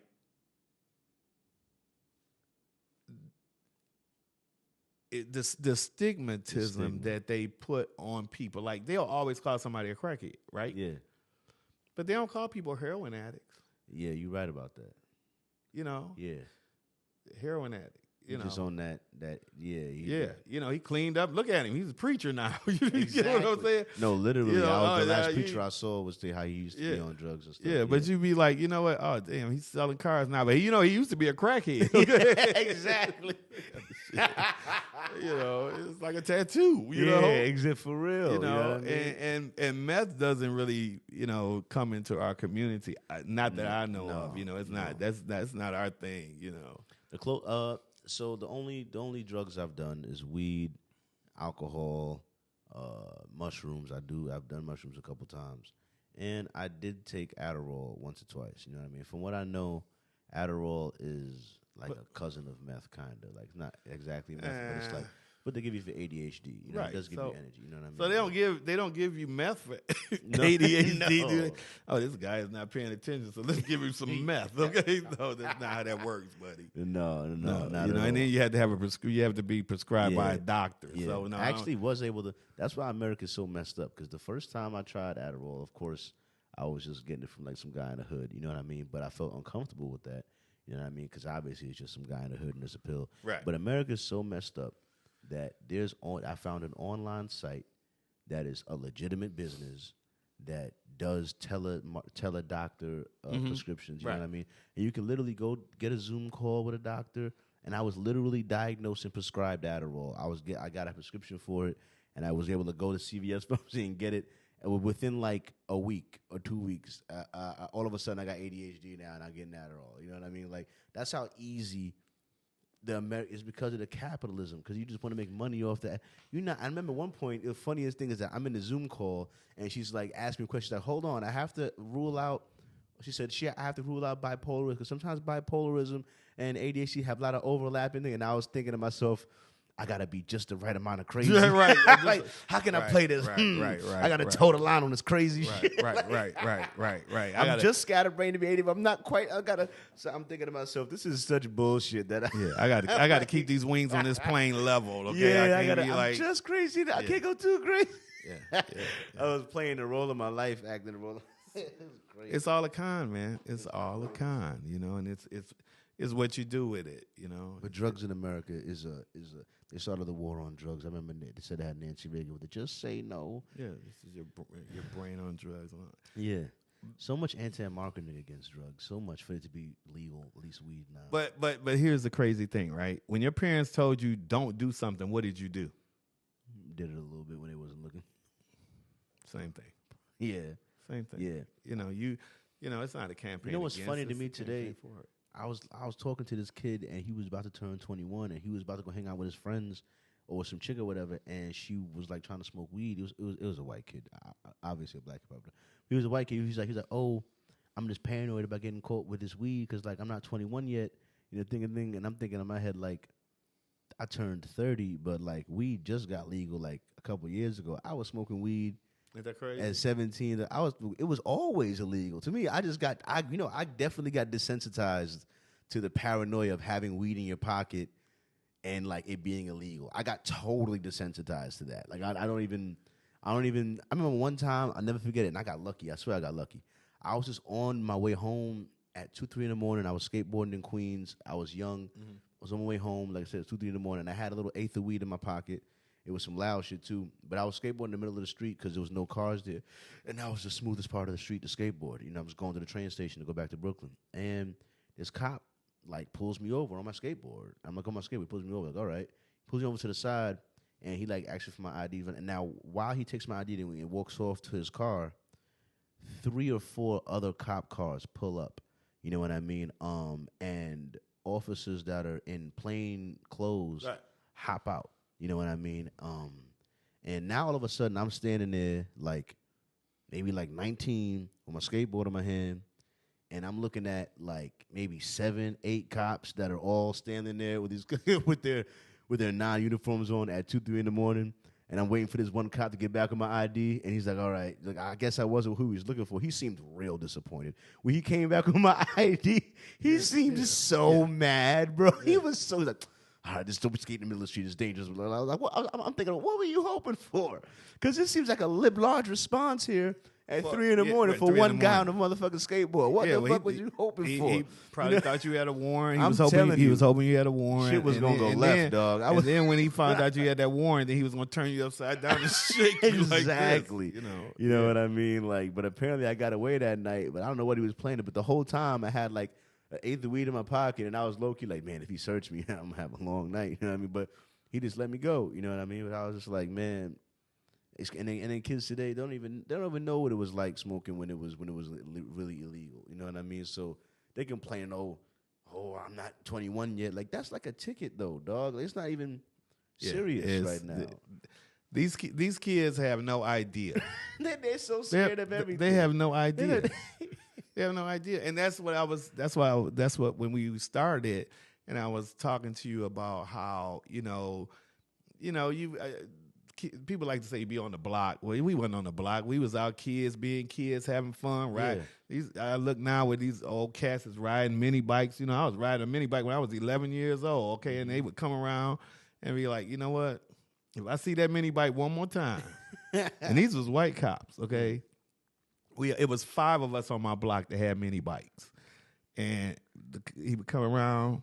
If I see you on that mini bike again, guess who's going to be riding it? My kids. Wow. Hating on the mini bike? Wow. Okay. But we would be on the block and things would happen and you didn't run home and tell your parents. You didn't bust out crying. Yeah. Y'all got in a huddle and figured it out. Yeah. We're going to figure this out. Yeah. Okay. He ain't going to see us on these bikes no more because he ain't taking my bike home. Forget that. Yeah, that's funny as hell. Yeah. Man. And I just say that in respect to what you were saying about these kids, They can't solve. They're not as adept as critical thinking of groups. The society.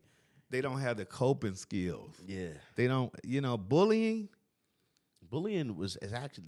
When I look back at the times I was bullied as a kid, I look back and be like, I kind of needed that to a degree. You know what I mean? It helped toughen me up. You know what I mean? Because there was a question I had on here that I took off. You know what I mean? But like, it's this guy I know, and like, it's like. He's 21, and he be getting busy with mad shorties and all of that. You know what I mean? And I can respect that. That's cool. But he's never been in a fight in his life. I can respect that. You know what I mean? He's never been in a fight in his life. You know what I mean? And I'm like, I don't know. That would give me. I mean, I'm not mad at you because I haven't the fights I've been in. I haven't started many of the fights that I've been in, so I'm not like an aggressive guy. But like you said, with bullying, or you get people. Okay, but let me cut in here. So you feel some sort of way because his brother was able to navigate to this period of time where he didn't have any altercations. Nah, I take my hat off to that brother. Someone was supposed to push you over at some point. No. Hey, the fuck you got going on? Nope. Someone was supposed to be on your ass at some point. You either got a guardian angel or you know how to navigate through this bullshit out here. Because I don't want to have no confrontations with nobody. Somebody was supposed to be on your ass at some point, man. It is better for you, Man, we had this. You talk about bullies. We had this guy. His name was Michael Lester, man. Every Friday, he would bust somebody in the eye. Oh, every Friday, okay? And his thing was he had a heart problem. So nobody would whoop his ass. Wow. Okay? The school got wind of it. We still in elementary school. Every Friday, this shit would go down. Okay? School got wind of it. They called his father. His father comes up to the school. We in class. Normal day, father comes in, sits in class with us. You know when your parent come to school and sit in class with you, you know what's going down, right? Yeah. You're going to get a beat down. Uh-huh. You got a beat down in front of everybody by his dad, and we ain't have no problems out of him no more. But that's bullying. Yeah, but you need the dad saw this. See how the dad but had that's to bullying. This right here, and then every now and then you had to push back. Y'all get together because eventually he was gonna get it. So that's why dad they had to get dad involved. It was for the best. Otherwise, they was gonna get a gang up on him. He was gonna get him over with. You know what I'm saying? Because you just can't deal with that. But But I feel like, see, cultures used to have a thing where, like, some sort of ceremony or some sort of rite of passage, something that signified a boy going from a boy to a man. That used to be a thing. It's called in college today. Like, but nah, I'm just kidding, but you could. But that's what I'm saying. You could go through Matt. You like, you don't. And I just think that's it's a misnomer. You know, your rite of passage. Your rite of passage is graduating. Yeah. High school. You know, your rite of passage is being blessed that you don't have to knuckle up. It would be better that you didn't. You know, I ain't trying to knuckle up with nobody. No, you as don't. An adult, though, you don't want to. I'm saying that's the thing too. You can't fight as an adult because like it gets dangerous. Like the older you get, the worse getting into a fight gets. Like you better get into a fight in high school, middle school, because once you get into the ring, you don't want to fight at 25 or 30. No, you get into them fights don't, and you don't want to get into a fight at 30, dog. I'm telling you, man, that shit is not a good idea. I think that you know, my best friend was like truly, as like I told you about one when we were 13, but my true dude, he was a beast, a beast. You know, and I saw him fight two grown men. Okay, that wasn't a rite of passage. No, it wasn't a rite of passage, but it was letting people know that this nigga right here, he ain't the one to mess with. Yeah, you get what I'm saying? I remember one time this chicken. I mean, not my little sister. No, my little sister was my little sister. She was telling me about some guy in school who she was like, oh, he's not tough or something. Because he lost. She saw him lose like 2 fights or something like that. You know what I mean? And then he was about to get into a third one. She's like, he ain't learned his lesson. He about to get another. He gonna keep going. He gonna keep going at this. And then she was like talking about how he wasn't like he's not tougher, so he's another whatever because he lost the fight. But I'm like, you think he's less tough because you saw him lose 2 fights. You saw him lose 2 fights. And there's another guy in class who you've never seen fight before. But you think that the guy that lost 2 fights is less tough than the guy you've never seen fight before. You know what I mean? And I would argue that the guy that lost 2 fights is tougher than the guy you've never seen fight before. Is he smarter, though? Probably not. Probably definitely not. Because you're losing brain cells with every punch. Right. You know, at the end of the day, you know, shit, brain over brawn, okay? You know. In the long run, for sure. That's why I said in the long run, that fighting shit is stupid. You know what I mean? But I think, and then you fought your cousins, you fought your brothers. Yeah, you know, it's not. You know, you know. But that is good though, because you learn how to learn how to defend yourself. You know, all it is just learning to defend yourself, learning to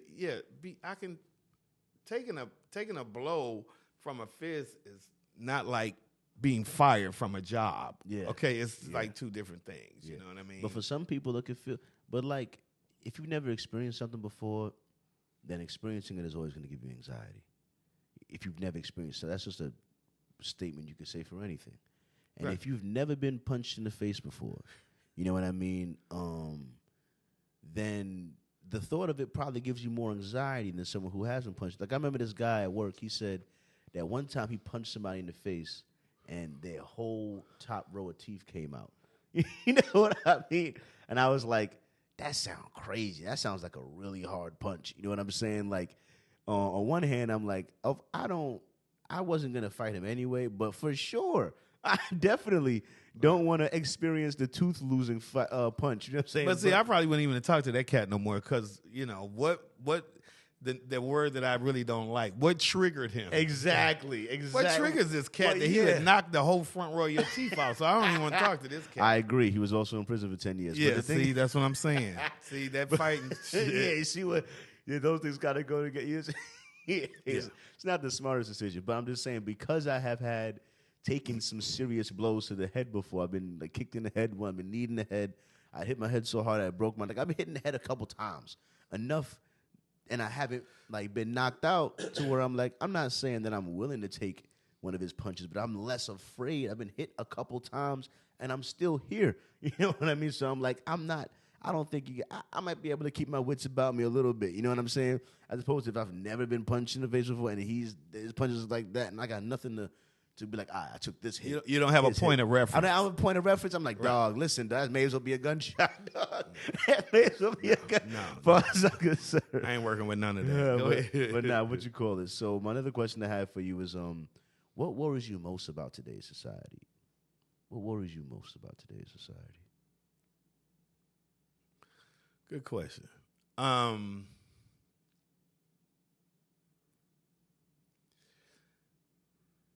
The anger that young black men possess, the aggressiveness. That's first and foremost because they're ours, you know, and they're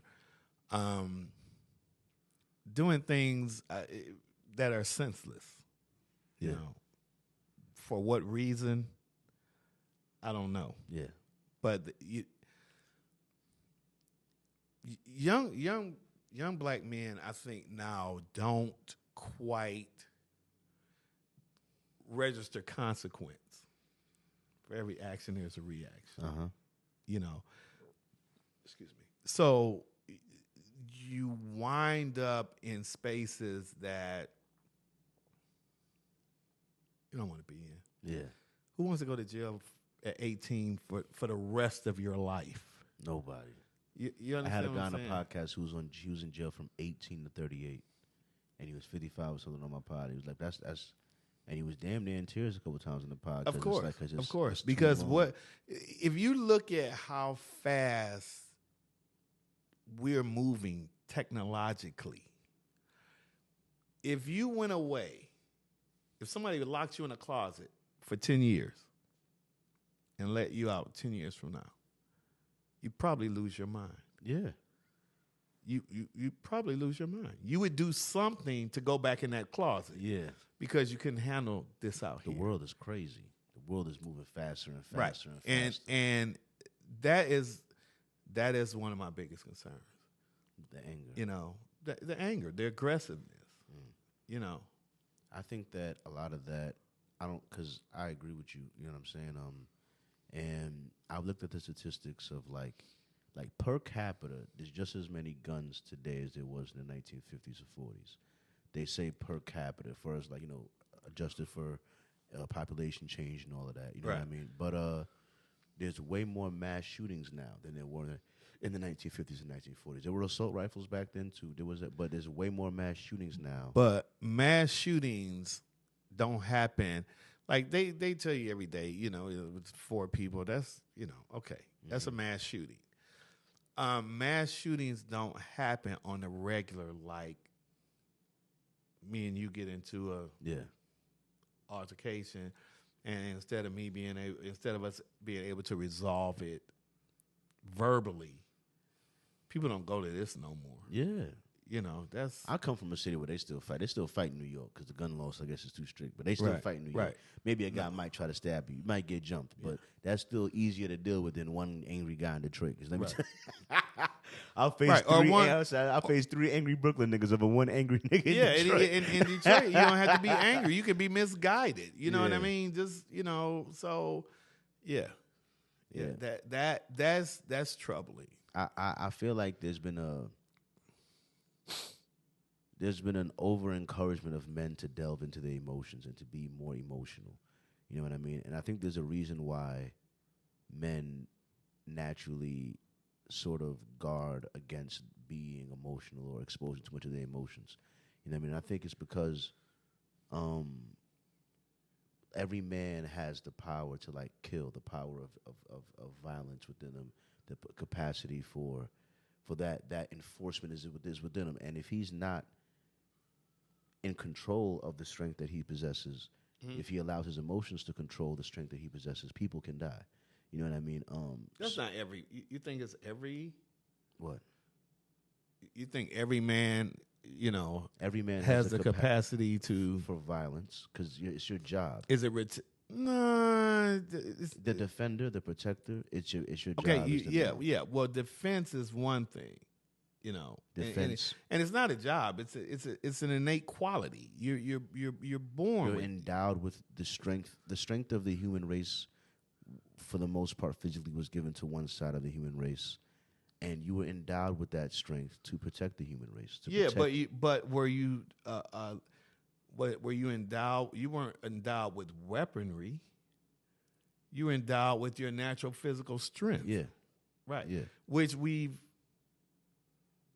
don't. That's not what we do. yeah, That's not what we do. yeah. You know, we circle the block. Yeah, You know what I mean? To nowadays, you're right about that. What we do nowadays. That's what I'm saying. You know what I mean? I feel you on that. I feel you on that. You know what I mean? But I was just referring to like Yeah, you're innate. Your innate responsibility. Yeah, your innate responsibility is to protect your wife and children, to protect your wife and your brothers and your your sisters, property. you know, and your property. You know what I mean? So,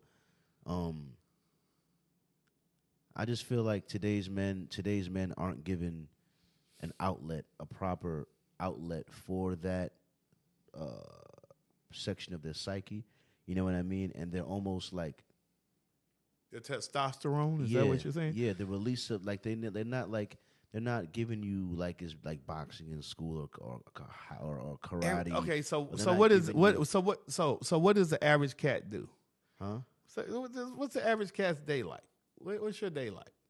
The average guy, like in America, you mean? Like he's probably going to work. You know what I mean? He's going home. He's watching Netflix. He's doing the things to keep his life up. He's going to the grocery store. He's going to the laundromat. Sitting in front of the boob tube, listening to rap. Every once in a while, he goes to the movies, goes out to eat. Is he you know what I mean? Is he shooting pool with the fellas? Yeah, shooting pool with the fellas. Is he shooting basketball? I'm just saying things that these outlets that you can have versus going home and sitting, you know, lazy boy bagging Cheetos, watching the boob tube. It's also, you're right, being disconnected. That's another thing, too. Right. Men's investment in society. And I feel like a lot of men aren't invested in society until they have kids or someone that they love little in society to a degree. Because it's like, I don't know. I've heard a lot of men personally say that they don't necessarily like feel that they don't like care about, they just don't care about the world to a degree. Like they don't feel any like connection, duty to it, or connection to it. You know what I mean? And men that don't feel connected to society or feel any duty towards society, that's not good for that society. Because the number one thing that stops bad things from happening are good, strong men. That's what stops someone from killing somebody or a rape or any bad thing that happens. It was a good guy. You're calling a good guy to come. A good guy was there and saw it and stopped it. Like, and if there aren't good, strong men in society that feel some sort of duty to protect the ones that they love or the innocent from the evil, then they're not. Then if they don't care, you don't feel like you're serving a purpose. I've seen people say that literally to my face. Young men that are very strong and capable. Man, if I hear some girl crying for help, man, I'm on my phone like this. Like you, so you would literally think that you wouldn't investigate nothing. So nothing would happen. You would just. But that's just, they don't feel like what should, like why should I? That's how they feel. Like why should I? These guys that don't feel like they should hold the door open for a girl. You know what I mean? Much less go investigate some girl screaming for help. Like some guys are like, why should I do that? Okay, so that reverts back to this is what I'm about to say is a little more serious than what you just said, which is very serious. Abuse is serious. Yeah, but men feel no responsibility. But my question is this. If you're not willing to do that, what makes you think you would be willing to invest in being a martyr for your race? Exactly. That's the thing, yeah. So it's like, to me, I think how greatness of a man, like you think those guys, like how big is the kingdom, right? Or like how big what can you manage? All right, you taking care of your single self. All right, that's good. All right, now you're taking care of you, your girl, and your kid. All right, there's two people you taking care of. You handle it. All right, now you got maybe like a cousin over here. You got your mom over here. You got just your family. All right, you holding down your block. All right, maybe you holding down your block. You're holding that down. All right. But then are you at the PTA meeting? You're holding down the community, and then you or then you got the mayors and the governors all the way up to the president. Like the fact is that the world people need protecting. Order needs to be. Good men need to stand up and hold up society. And to what degree are you able to do that as a guy?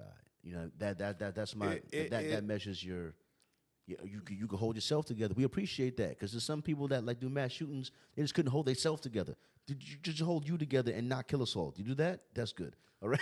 But that's something totally different, okay? Because those people, it's not the fact that they can hold. They're not holding anything together. Yeah, that's what I'm saying. Okay, they're not holding anything together. I'm so not we're not even the people that just hold themselves together. That's what I was trying to say. I mean, people that hold them.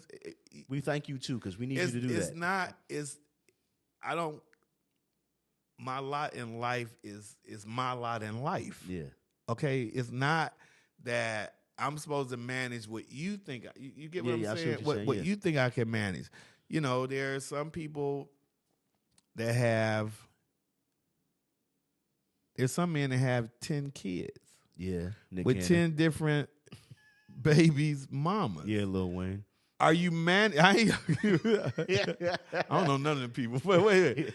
Are you managing? Yeah, those relationships. How can you manage? How can you manage that? Come on, you can't manage that. There's no way.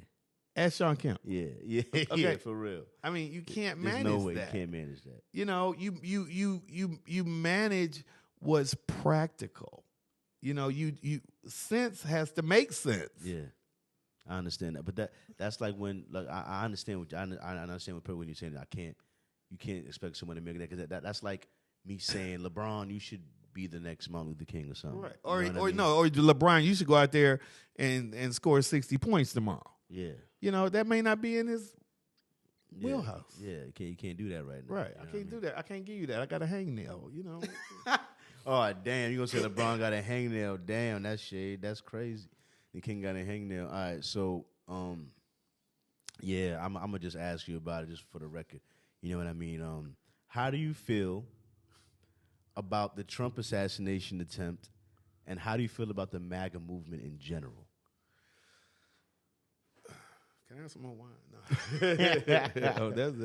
That deserves a pour. I'm telling you. You know what? Like I said earlier, I'm a nonviolent self-defense. You know, that's where I'm at with that. I don't want to see anyone harmed in that way. You know? Of course not. Yeah. But on you have to look at his rhetoric. You know, his rhetoric. Yeah. You know, you have some culpability and in some of the shit that goes on. Yeah. You know, I see that. As far as MAGA, you know, yeah, it's just an escalation because you had the Tea Party first. Yeah. You know, and that movie that I Bad Faith will explain it all to you. Okay, how it birthed, how it matured, you know, and how it's metastasized like cancer among a certain group of people. Yeah. Okay. It is, as Kamala said, we're not going back. Yeah. And that's what MAGA is.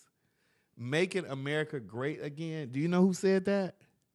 Ronald Reagan. That was his slogan.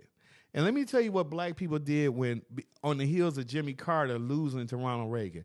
I swear to God, black people cried. I knew people that couldn't get out the bed, okay? That's how horrible they knew the shit was about to be. And it came. Damn. Okay? Yes. The only thing is that all the ills. I've read a lot of the plans that they got there. It's not, a lot of it isn't good. You know what I mean? But my reaction to the MAGA movement is just like, all right, first, of course, I just thought they was all racist. And I still think that I believe the quote that not every Trump supporter is a racist, but every racist is a Trump supporter. You know what I mean? I believe that quote very much. So what do you do? Put the equal sign between them, or what? What do we do? I'm just saying, every racist is a Trump supporter, but not every Trump supporter is a racist. And that's true. That's true because my brother-in-law is a Trump supporter. I know mad black people that vote for Trump. Vote for Trump. You know my sister, but we're gonna put them in one of them programs where because they're gonna be voting for Kamala. Trust me. Because the thing is, where Donald Trump won a lot of credibility with me is with some other people. It's just like the way he came at it in the beginning with the as an outsider. There's like a because to me the establishment, the status quo, like the Hillary Clinton type, like I was never gonna like, because to me I'm about who's gonna help the people, and I feel like all of these candidates are bought by the corporations. You know what I mean? So even someone even pretending not to be. That's why the last time I got really politically was happy was when Bernie Sanders was running against Hillary Clinton in the primary in, like, I think 2016, I want to say, or something like that. And I really believed in Bernie, and even though I thought some of his ideas were a little too much, but mostly I like the anti. You like the anti-establishment. Okay, really so but let me ask you a question. Do you bet on the horse that you like, or do you bet on the horse that's going to win? I'm not betting on the horse. I mean, I like, and hopefully, we can incorporate some of what your ideology is, what your platform is, into what's going to win. Yeah. But a divided house can't stand. Okay? And no, I'm not. I just don't subscribe to that. I mean, Bernie is cool. It's always he still made me mad in the end. I was still cursing Bernie out in the end because he gave up and he told everyone to go vote for Hillary, and he basically just he didn't have enough teeth. Like, once again, him and Mr. Kennedy over there. Kennedy, I'm so mad at what Kennedy? Yeah, the Junior Jeff. Not Robert. No. You have an interest in him? I was interested in, once again, he was the only one questioning the vaccines to a certain degree. You know what I mean? With the COVID thing, you know what I mean? And the only thing is this: my problem with him, number one, he has a communication problem with the thing. Is never going to win over enough people with that. You know what I mean? And he was a crackhead. I did hear that he used to do drugs with. But my main problem with him, though, is the same thing with Bernie, is that they refuse to throw a punch. They refuse to throw a political punch. They will never just call out the corruption. They're always like, well, they're always, you're not going to, they're too, like, they got no teeth. Okay, here's the thing. And I'm not, this is not my profession, but sense has to make sense. Yeah. To be the president of the United States, that's a machine.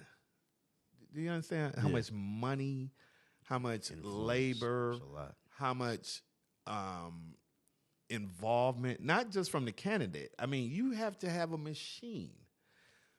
Those people are people that come to upset the apple cart. Okay? That's what they do. It's not a bad thing. But at the end of the day, you got to say, they use this word binary choice. Meaning, you got one damn choice in this thing, okay? It's either that one or this one. Yep. Now, which one you think has the slightest bit of interest in your issues? Yeah. One ain't got none. Give me the one that got some. To me, there's a lot of, if I'm talking just on the issues,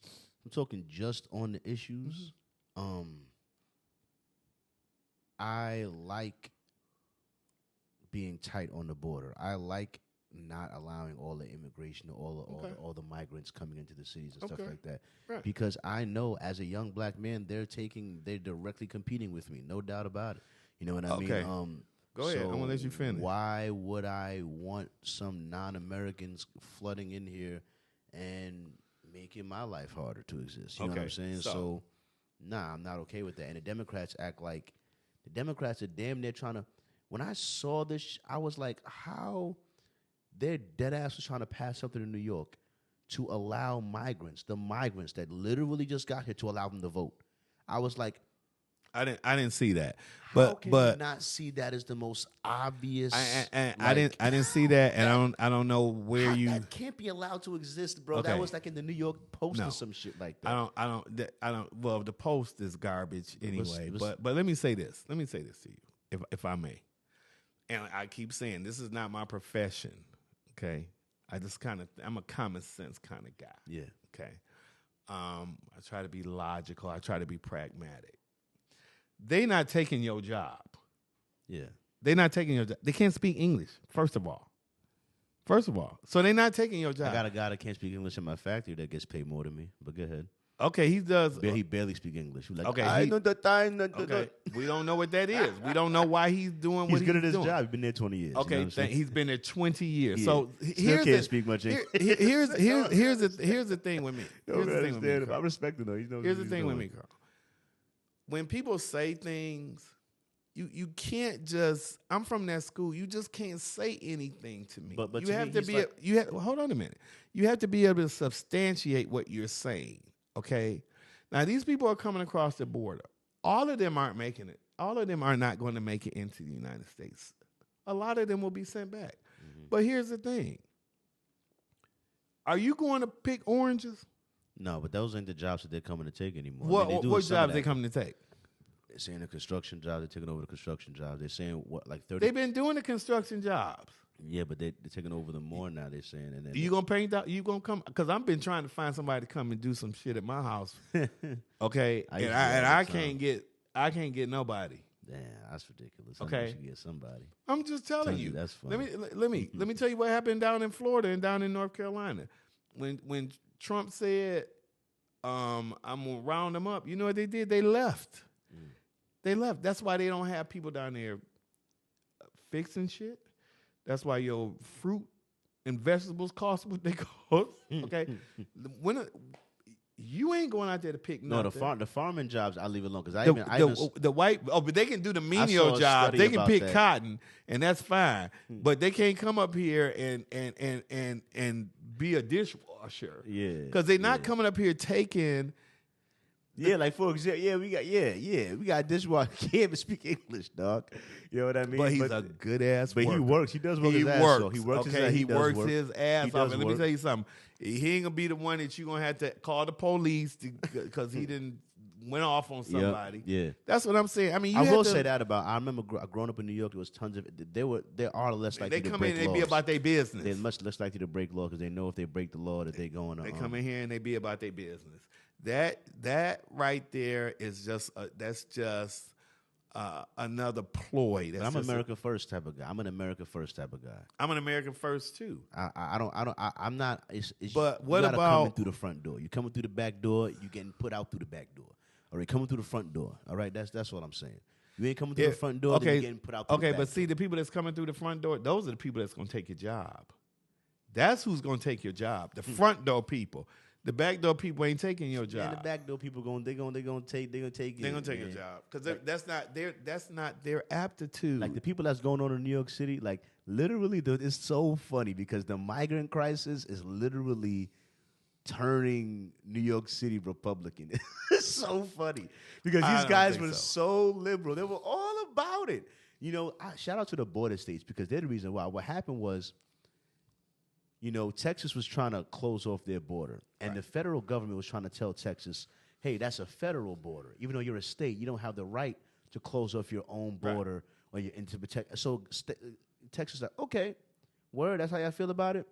And New York, all the way up there, want to be a sanctuary city that's not near the border? Here's what we'll do. We'll take all these illegal guys, put them on a bus, ship them straight to New York. And you know so since y'all love them so much, actually deal with them. And you know what happened? Flood that. New Yorkers is mad. Now they're giving credit cards and debit cards and putting them up in hotels. Meanwhile, there's homeless New Yorkers here. Okay, but you're putting up migrants in hotels when there's homeless New York. Okay, so you know what you sound like? You sound like, where you get your news from, Fox?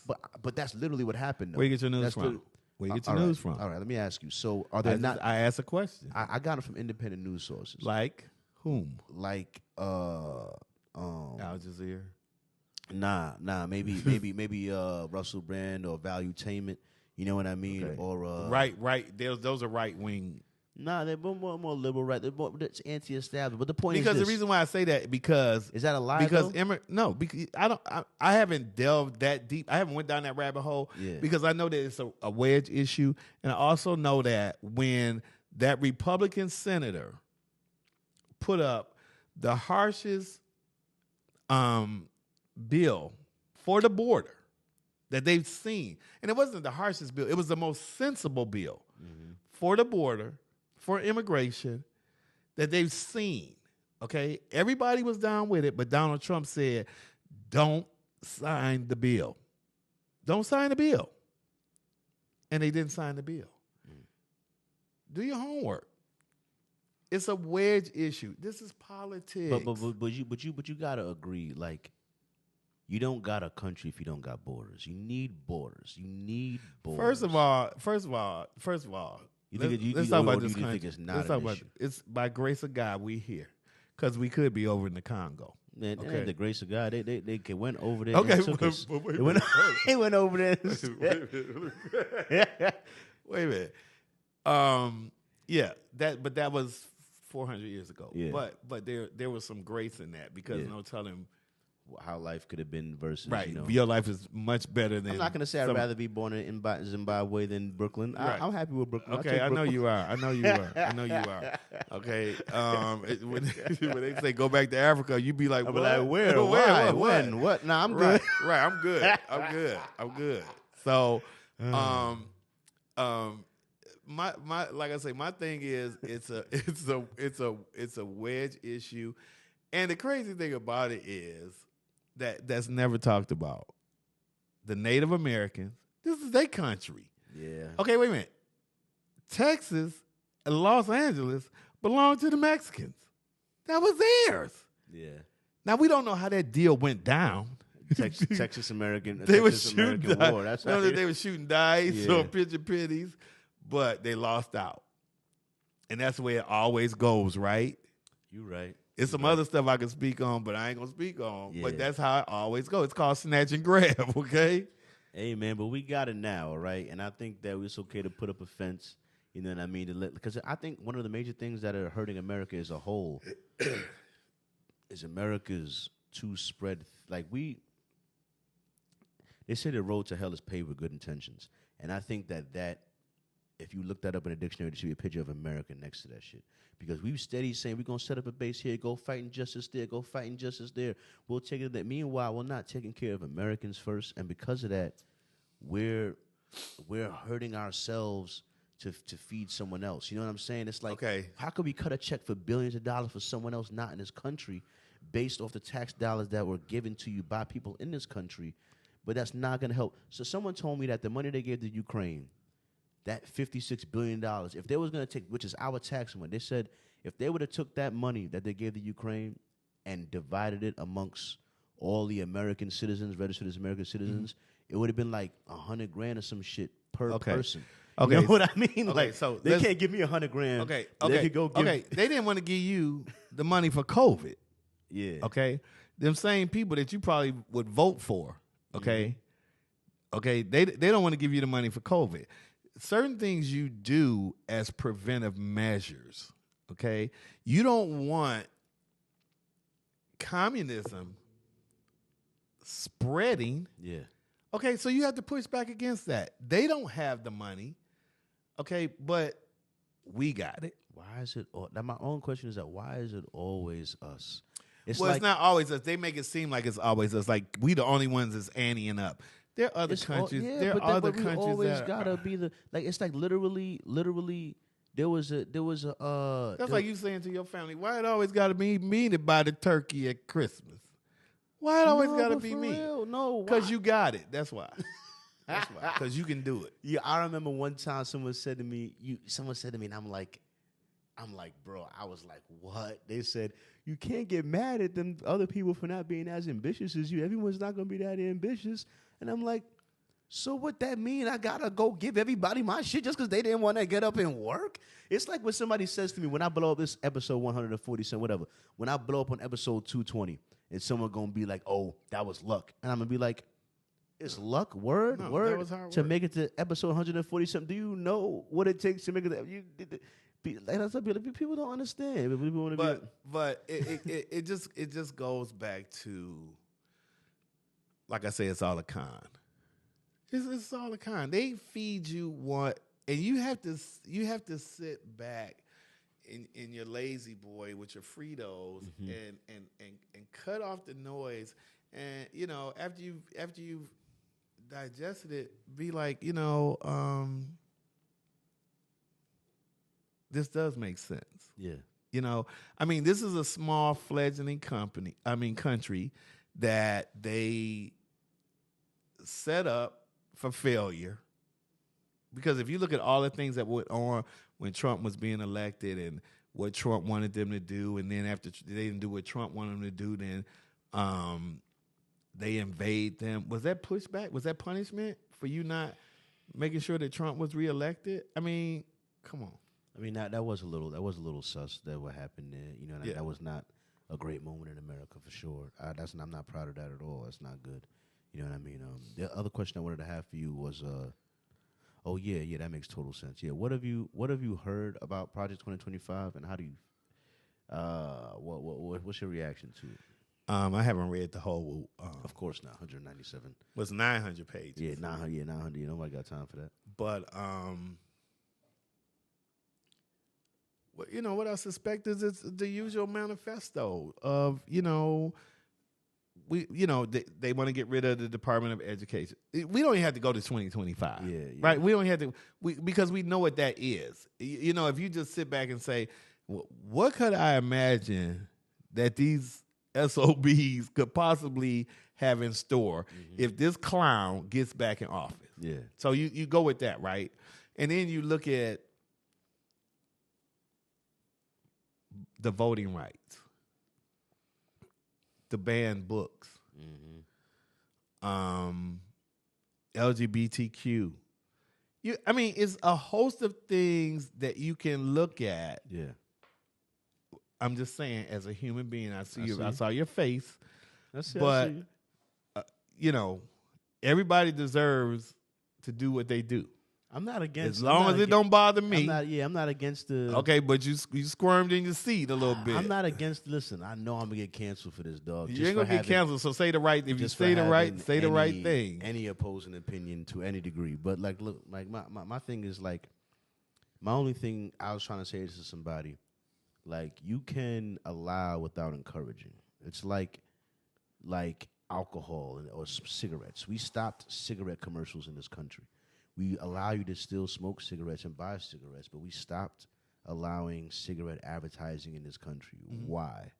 Because we decided that lifestyle in general doesn't lead to a future that we are thinking that is something that we need to encourage to exist in greater percentages. Okay, in so society. now, you know what I mean? Okay. So I was saying that in reference to the LGBT thing. I'm same thing. You can allow, I always say, I would never sign or vote in any way to take any rights against any marry who you want to marry, dress how you want to dress, chop off what you want to chop off. I would never get in the way of that. You know what I mean? My only thing is not trying to encourage or influence people to live that lifestyle. I want to make it clear that they're allowed to, that if you do live that lifestyle, you're fine to do it. You know what I mean? But okay, I get the encourage things, but they should have support.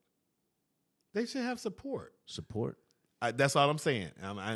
We don't have to go. We don't have to go. For example, look, I was trying to think. I remember I was trying to ask somebody why I was really trying to figure out why I had a problem with it. And I was thinking of the analogy I put. It was if I was king of a village of 1,000 people. You know what I mean? And they're coming to me telling me, yo, king, there's 3 guys in the village that I don't know, don't want to train with the guys. They want to go knit with the girls and things like that. They want to they're not trying to be a soldier like that. You know what I'm saying? I'd be like, all right, that's 3 guys. I still got 400 men to fight. That's cool. Then they come back and tell me it's 5 guys. They come back and tell me it's 10 guys. I'm like, hold on. So now it's spreading. Is that what you're saying? I'm losing soldiers. I'm losing soldiers. So what I would say is I'd be like, all right, they can do whatever they want to do, as long as they are still willing to dedicate themselves to being a fighting for a defender of the village. Absolutely, you know what absolutely. I mean? I remember hearing Zack Snyder on Joe Rogan. He said that the Spartans apparently were damn near a gay warrior force. They said the Spartans, which was known as one of the greatest warrior forces ever, they said that when they would give a young Spartan to an older Spartan to train, there was also their lover, because their philosophy was that you'll fight hard for your brother next to you, but you would fight harder if it was your wife standing next to you. You know what I mean? In battle. So their whole thing, they left it out of the movie 300. He left it out, even though he said in the interview, which I thank him for leaving it out the movie. But he said there was stories of there was a Spartan king that betrayed the Spartans and went over to work with the Persians. and the Persians were about to fight the Spartans, and they sent a scout to go look at the Spartans, see what they were doing. And the scout came back and said, yo, I saw the Spartans over the hill. They were all having sex with each other and all getting busy. We going to kill them tomorrow. It's going to be easy. And the Spartan king that was with the Persians said, nah, you don't know what they're doing. They're saying goodbye to each other. They're all getting ready to die tomorrow.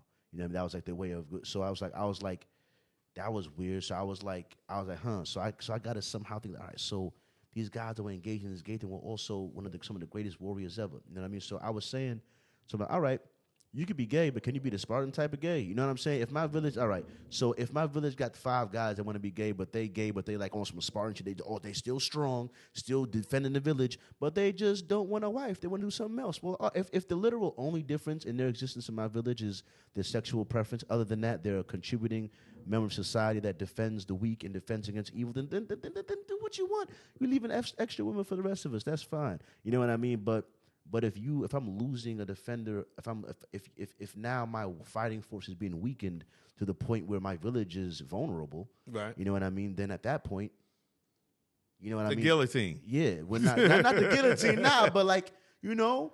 And the other thing is that there was this is not under that, but this is something that I saw. So there was a state that's trying to reallow for conversion therapy, right?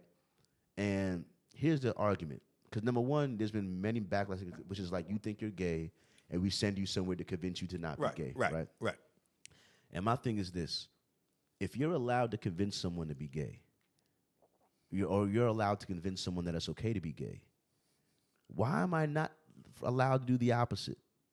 You know, like for example, if I had a son that was gay, would I love him and accept him for being gay? Yes, I would love him and accept him anyway. Would I spend maybe 2 months like, are you sure? You know, like maybe for 2 months I'd be like, are you sure? Are you sure? All right, but after I'd be like, all right, you said you're sure? All right, man, I'll let it go. So what did you do to him for 2 months? You tortured the kid, right? You basically tortured emotionally, psychologically. Kept paying hookers to come by, right, and like weird things, try to trigger, trying to play like some romantic comedy movie. See, he had a good time, like, try to like getting back to what I said. Put him on a motorcycle like that, son. Yeah, right. It's nothing new under the sun. Now it's a con. It's a big con. It's the glittery ball over here. Okay, look at this. Yeah. Look at this so that you don't look at this. Yeah. You get what I'm saying? Mm-hmm. That's all it is. That's all it is. They've been doing this shit since the beginning of time. It was funny as hell. You know. What I got? Oh yeah. What was your reaction to Joe Biden dropping out the race, man? I honestly, as much as I wanted him to, like, I didn't really expect him to do it. And then when he did it, I was kind of disappointed. Yeah, that shows you're human. I was kind of. You was like Joe.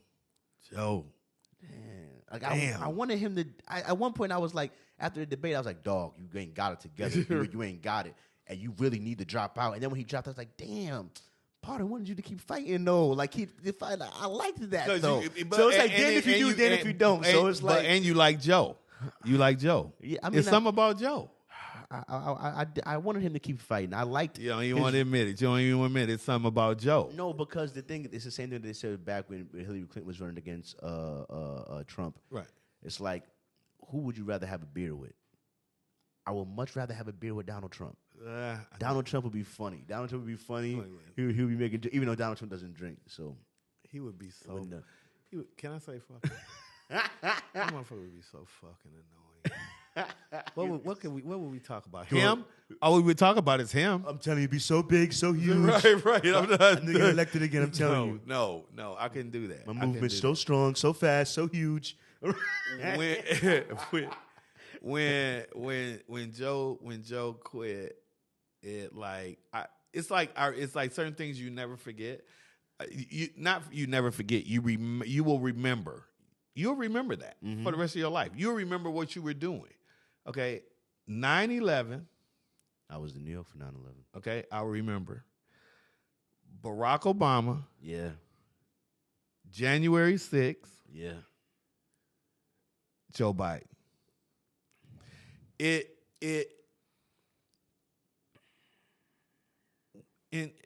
I'm older than you.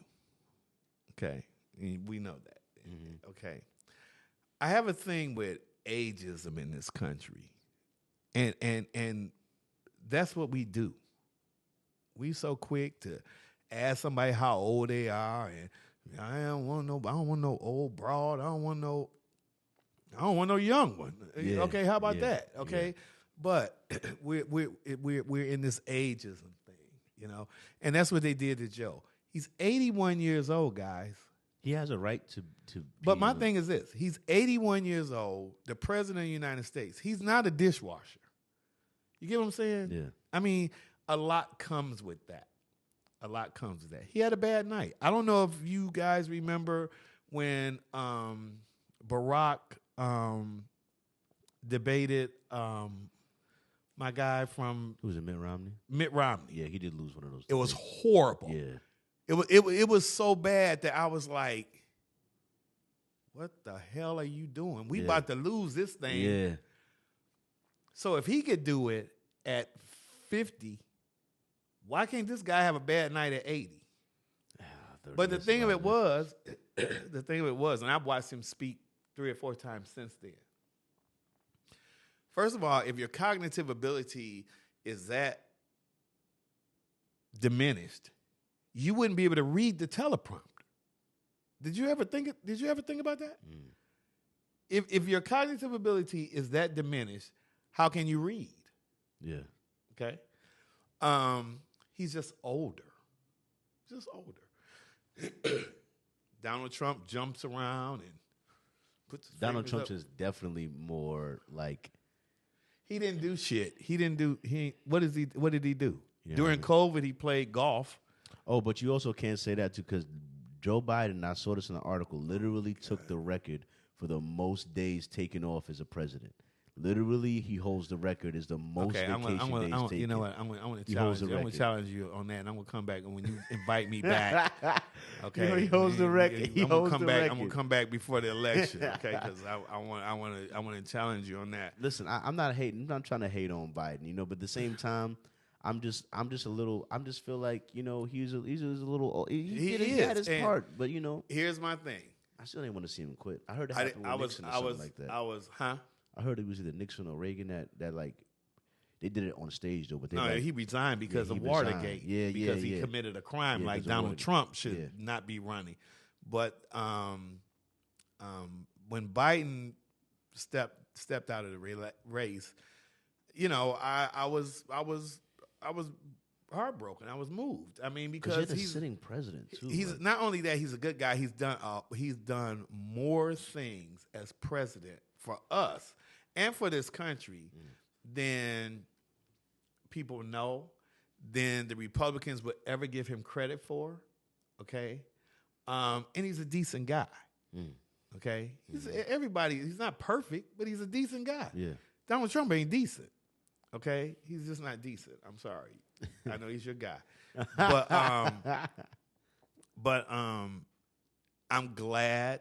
I was out to dinner last night, and I was in a debate with a buddy, and he was like he should have stepped aside sooner. Yeah, and I was like, things happen as they are supposed to. A lot of people, can I tell you the theory of people feel like? They feel like they dragged Joe Biden through the primaries, just so that they could choose who replaced them. Because if you would have dropped out in the primaries, then someone else could have had a chance to run, and actually the people could have had a chance to actually, I don't know, vote for who was going to replace him. But because he took so long, the party was able to just put in who they wanted without the people even. Sure, Kamala, but y'all didn't even vote for Kamala. Y'all didn't even give y'all that chance. Okay, so you know what? Sometimes in life, you don't get that chance. They didn't give you the chance. Sometimes you don't get that chance. Sometimes your parents make a decision for you, and it's the best decision. Okay, and you live to fight another day. If we would have sat around and waited for these nut buckets to have a damn primary, are you crazy? You're right. That matter. No. This is what you call divine intervention, buddy. The last one we'll have it. Oh yeah. The last question I have here, at least for the first half, is thoughts on Kamala. Got more of this? Yeah. I'm about to take a piss break. I ain't gonna lie to you. You ain't got to tell them, do you? Thoughts on Kamala. Do you think she can win, and how you feel about Kamala? I think she can win. I'm gonna give her some money. I'm going to volunteer. I respect it. Yes, absolutely. Because I realized something, and I talk to people. I've been talking to my guests these last months. You know, people like to engage me politically, you know, in these political conversations. And I've, you know, been a staunch supporter of Joe Biden. But it felt like people were like it clenched, you know what I mean? Like tight, like you know, everything was tight. And then after, and I could probably come up with a better word. After they announced it, probably around Tuesday or Wednesday last week, you could just feel people taking a breath. Yeah. You know, I could just tell in the business that, okay, this might be okay. Yeah, because the thing about Joe Biden is that what people couldn't deny is like you didn't want him to be like, he's shown too much cognitive decline, in my opinion. I don't even want to say I won't even go so far as to say cognitive decline, because that's not something that I'm not going to hitch my horses to that wagon. I think that he did not have the energy and the stamina. You need energy and stamina, and because all you're doing is standing there reading teleprompters. And you know, and he could have stood there. He could have stood there and said, "Nah, you're a liar. Democracy." Yeah. He could just a couple things he could have said all night long. Yeah. You're a liar. This guy's a liar. You know, which is one of the. I don't know. I mean, oh yeah, that's what it is. Yeah, Donald Trump does have many examples of him being like doing fraudulent type things in business. You know what I mean? Which has led to the feeling of him being a liar, which is why so many people thought that the attempt on his life was like false because of so many other false situations that Donald Trump has been attached to. And you can't deny some of the fraudulentness of some of those things, like him. You can't deny that he's steaks or a couple other things. There's a couple of examples. Okay, what about this? You from New York, Central Park 5? What about that? Yeah, that was bad. That in itself, that was bad. That turned out bad. That was horrible. That was terrible. Those guys were innocent. You painted them as it was terrible. Right. That was terrible. Come on. That was a really bad look. He's had a whole lot of foot in his own mouth. A couple. No, he's not had a foot in it. That's not my African American. That's not what you call a foot in your mouth. That's what you call a guy who is not genuine. Yeah. And a guy who has told you who he is. As much as they say he's not genuine, I do feel like he's had some of the most genuine. Like, for example, like if I had to choose between Joe Biden saying, if you don't vote for me, you're not black, and Donald Trump being like, what have you got to lose? These guys have done nothing for you. What do you got to lose? It's like if you don't vote for me, you're not black. That's a quote from Joe Biden. Okay, Joe Biden saying, if you don't, that's literally him on the Breakfast Club. He was coming to the black community on the Breakfast Club. I think that the context that you're because you're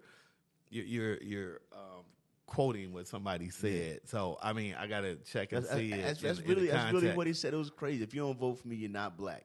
Versus Joe Biden, Trump being like, "What do you got to lose? All right, these guys done another. What do you got? I'm trying to do." Well, I got a lot to lose, but yeah, if I'm black and I don't vote for Joe Biden, if I'm black and I don't vote for him, something is wrong. I voted for Biden. The last time election around. I don't know if I'm gonna have the day off. I don't know what day the election falls. What do you mean you don't know if you're gonna have the day off? I'm talking about this year. If you're gonna be able to vote. I'm not trying to ask Siri. I was trying to ask. I guess I can't have access to Siri right now. I wanted to ask her what day November 7th or 8th is. If it's like a Thursday or it's a Tuesday. A Tuesday? Yeah, I work all day Tuesdays. Yeah, well, you better tell them. I mean? You better tell them. I might have to call off my day job unless let them let me vote. You know what I'm saying? 'Cause, what I never get is that how in the hell has no politician put up Democracy Day? Why do we have days off for all this other shit? But the one day of the year we're supposed to vote to decide who's the leaders of the country. Can we get that day off, buddy? Can we get that day off? Because of the numbers. You think they're going to make it convenient for you? Like, if they care about democracy, if they care about get out the vote, let me vote. Well, if you will give me the day off, maybe I could do that. You gave me the day off for Christmas. You care about me spending money in capitalism more than you care about me coming to vote. So I can have Christmas off, but me voting doesn't matter. So you want me to spend money in the economy but not vote on who's that. So like, it's like that's the thing. That's the thing about- Numbers. That's why I always vote, because you take taxes whether I like it or not. But my vote, So you want my money, but my opinion, you can give a fuck about. So your money, we taking that. Your opinion, if you want to give it, if you can find a way to give it, we don't really care. But your taxes, we taking that. No. You taking my money, you taking my opinion too, motherfucker. You taking both. All right? As people trying to borrow money from you, don't want to hear shit you got to say. Hey, let me borrow $100. Hey, what's going on? Hey, don't worry about all that, man. I see the $100. Hey, come on, man. You don't ask me for that. Listen. You know what I'm saying? I get what you're saying. That's me, them people. You know what I'm saying? Listen, you ask me for $100. I'm just trying to see what's going on. Yo, you got to ask me my business. But I need $100. Like, look, but listen, bro, damn, I ain't bothered. Listen. Like, you know, I get it. But them people that exist, dog. That's you know what what I they mean? do. Like, nah, you want my money, you don't want my opinion. That's crazy, dog. But yeah, hang on. Like, I'm gonna toss the Charles real quick. I got you. You about to be. Yo, damn, it about to be over. Yeah, hang on. Yeah, we didn't win a while. Yeah. We did the damn thing. We definitely did the damn thing. Yeah, I was just trying to give the people some headlines. I always give them some news. You know what I mean? I give them something. So, Charles, are you there, Charles? Please come in, Charles. Oi, man. Charles here with the news and the headlines to keep you lot informed of what's going on in the world. You understand? Here's the headlines going on here, man. South Korean defense officials say that North Korea may conduct nuclear tests around the November elections to raise its leverage against the U.S. So they're honestly planning to distract us right at the moment before we have to vote and all that. That's a bit troubling, isn't it? You know what I mean? Next story up here. Venezuelan Election Commission claims that Nicolas Maduro secures another term as president. World leaders say significant voting irregularities. So, you know what I mean? They're trying to say that, you know, perhaps the elections that are going on there in Venezuela perhaps not on the up and up. You get me? So next story up here. A lawyer of the drug cartel, now in U.S. custody, claims he was forcibly kidnapped by El Chapo's son and armed men and was put into a plane that took him to the U.S. So, yeah, man, they're basically saying that he was given up by the cartel as an informant and all that, you understand? I don't know why they would do that, to be honest, but they did. And then, of course, we have a few headlines here from Donald Trump talking in Nashville. Drove this country and they drove inflation through the roof. 2 years, cost of living went up in some cases by over 50%. They say 22%. They like to say 22, but it could be much higher, and it is much higher depending on what they include. They don't include things like interest rates that went from 2.5% to 10%, but you can't get the money. When I return to the White House, I will stop the wild and wasteful spending of this administration. I will end the endless wars. They never stop. Again, we had no wars. We had no new wars under your favorite president, President Trump. We had no new wars. No, your favorite president.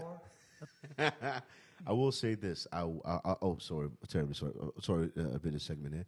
I will say this, man. The anti-war movement in America is all but gone. And it was one of the questions that I did have later on from my man here. You know what I mean? But, there's no presidential candidate talking about ending the actual wars. You know what I mean? So he's the only one that's actually tried to, you know what I mean, roll it back a bit, even though he's received massive criticism for Afghanistan and all that. Anyways, for more information on these headlines, feel free to do your own fucking research. And with that, back to you, Charlie. Well, thank you, Charles, for the headlines. I appreciate that. It gave us a little bit of what's going on here. Keith, you had a reaction to the riffraff that my man's in the orange was talking about. talking over. Your man's is crazy, bro. Your favorite president. Yeah. But your favorite president, yeah. He's stuck on himself, man. Oh my God! Listen, all I'm saying is that that was one of the. Did I even ask it? I don't think I asked it. Maybe I got it for later on in the second. I got it for the second segment. I don't. So let me ask it anyway. I feel like the anti-war movement was a lot more alive in America when America had a draft. When the American people directly felt the threat of their sons being sent overseas to war, they were more conscious of it. But now in today's society where the military is seen more as a voluntary class, and I feel like the American people are mostly disconnected from our engagements around the world and don't feel any personal duty, responsibility, or that we should have a reason to care that much because we're not in jeopardy of being sent over there unless we want to. We're not.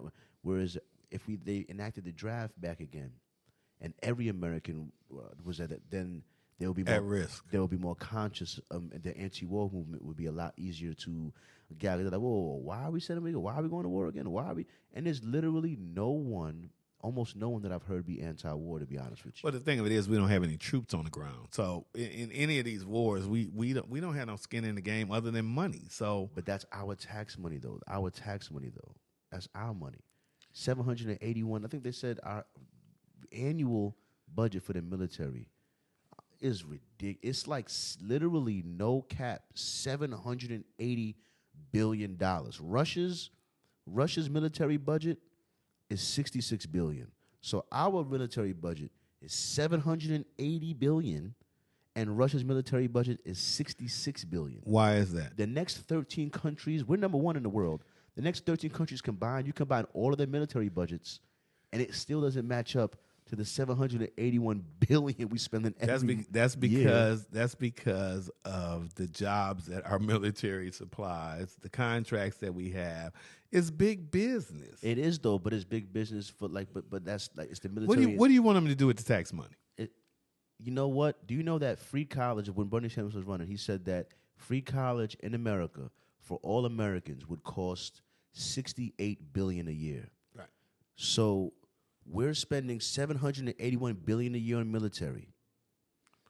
Russia's spending $66 billion. Free college for all Americans would cost $68 billion a year. So you're telling me we could chip off that $70 billion from the military budget and still be spending $700 billion every year and still be outspending the next and give Americans free college. You know what I'm saying, dog? You know what I mean? That's what I'm saying. Like, why? Like, because I just think that they want a separation of classes. Okay, you got to have the haves and you got to have the have-nots. If everybody is a success, the game ain't no fun. I suppose that. But at the same time, you spending my money on blowing people up and making missiles and bombs and stuff. You know what I mean? And instead of like spending money on sending me to college, spending money on the potholes, spending money on the border or better infrastructure or better bridges. Like our infrastructure got like a rating of like a D or some shit like that. Last time they rated it, like, but we got $56 billion for everyone else to send to everyone else. But our infrastructure's falling apart. You know what I mean? And our energy, as far as being able to, I asked somebody one time, what's the Democrats' answer for 2025? Like, all right, you could call the Republicans evil and all of that, but at least they laid out a very detailed plan of every single thing they plan to do. They laid it all out for you to read. Where is it at? That's the 900-page document, the Project 2025. I'm saying, where's the Democrats' version of Project 20? Where's their laid out detailed 2025 it was something that was created by people who were formerly in Donald Trump's administration. It's not a platform. And it was. They said it wasn't just. It's not just Donald Trump. They said it's the Republican Party that created it. They said it's a Heritage Foundation or something like that. Right. That's not the Republic. That's the donors of the Republican Party, donor class. Look at the movie I told you to watch. Okay, just look at the movie I told you to watch, and you'll have all the answers. That is not a platform. Donald Trump's platform is to drill, baby, drill. That is fracking. That is his to bring energy back. That's part of his. The 2025 thing is something totally different. Right. That's about dismantling the government. Oh yeah, that is a different. That is a distinction that even Donald Trump tried to make. He's not trying to even associate. With because it's so that's crazy. Right. Crazy ideas. Right. So they don't have a platform. Yeah, but I'm just saying though. At least the party has a plan. Whether Donald Trump wants to adopt that plan or not, that's a different story. But what is the Democratic Party's plan? You'll see their plan, and they'll lay out their platform at the convention. We haven't had a convention yet. That wasn't. No, that was a Republican convention. We haven't had a convention yet. So they took Biden out right before the convention. I wonder what the convention's going. Now it's a Kamala convention, and they're gonna get every celebrity. They're gonna get Are you upset? Lisa Leslie. I'm not upset about it. I think you're upset. If I had to choose between Biden being president and Kamala, I would choose Kamala. So I guess it's at least someone with a working brain cells is there. So I guess that's better. You know what I mean? But I don't think Kamala earned that position. I don't think that Kamala. So you think she's like DEI like the rest of them? Yeah. Really? First of all, she was appointed by Biden, so she didn't have to run for vice president. Biden said, "You my vice president," and then she didn't have to run for the candidacy. The party said, "You're the candidate." Well, what was she before that though? She was in California signing away laws that hurt black people as an attorney general and a leader of the police people over there, signing away a bunch of, you know what I mean, laws to put people that look like me in jail. So that's what she was doing before she was over there. You know what I mean? But yeah. But my thing is this. Kamala was vice president for all 4 years. I can't tell you one speech she gave, one thing she did. Mike Pence was vice president for 4 years. What can you say he did? All right, but Mike Pence ain't trying to be president right now, is he? He was the vice president. But you don't know what the vice president does because the vice president isn't at the top of the ticket. Okay, you never know what the vice president does from the beginning of vice presidents till now. So don't try to use that. No, I don't know what she did. As much as people want to talk shit about Biden, I will say I feel like Biden was a way more active vice president than Kamala was. You know what I mean? He wasn't. He was way more active than Kamala. Even if he was just being creepy and doing weird stuff. He was a man. He was a man. I mean, Barack put him out there a little bit. Come on. You could. He's a man. Oh no. All right.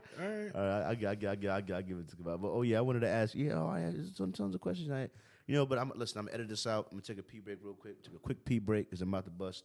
All right, 2:36. Am I still recording? Yeah, we Gucci. What about the film? Yeah, I'm about to check that right now. Yep, we good. Still rolling. Yeah. Let me just take a quick piss. I only got maybe 3 more questions for you too. Okay. Let me get it. That's fine. Let's go piss. Can I take this off? Yeah, absolutely. This has really been fun, man.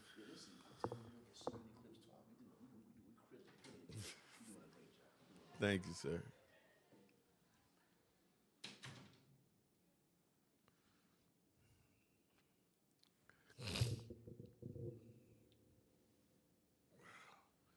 This wine, oh my God, I'm trying to save Virginia some of this wine, but this damn wine is so good. Oh my God.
What time we gonna wrap, you think?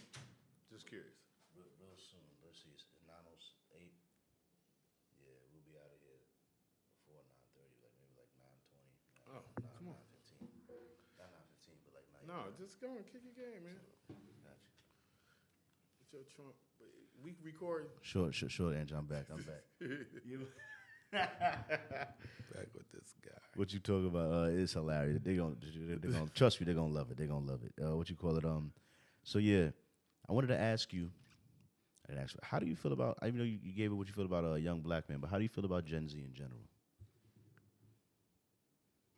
Gen Z is these. Give me the age. Yeah. I can't keep up with these. I know, neither can I, because I'm technically, I believe they try to call me a millennial. Even though I feel like I might be the one before that, you know what I mean? But they call me millennial. Gen Z, I want to say is 18. Maybe I'll say about 16, 18 to 24. Yeah. That's the 10-year gap, right? Okay. So 15 to 24 right now. I'm 30. COVID, these COVID kids. Yeah. COVID kids. Yeah, that's who they is, bro. Who was stuck in the basement. Mm-hmm. Okay. I got love for them in respect that they're, they are kids. They're humans, and but They're not the kids that I grew up with. I mean, They're lazy. Okay, you said that. They're lazy. You Lazy is wait a all minute. hell. I don't think that they're lazy. I got a better word for it. I work with an 18-year-old and a 20-year-old. I run circles around them every day, and I got 2 jobs, and I do this. I know. It's that they have.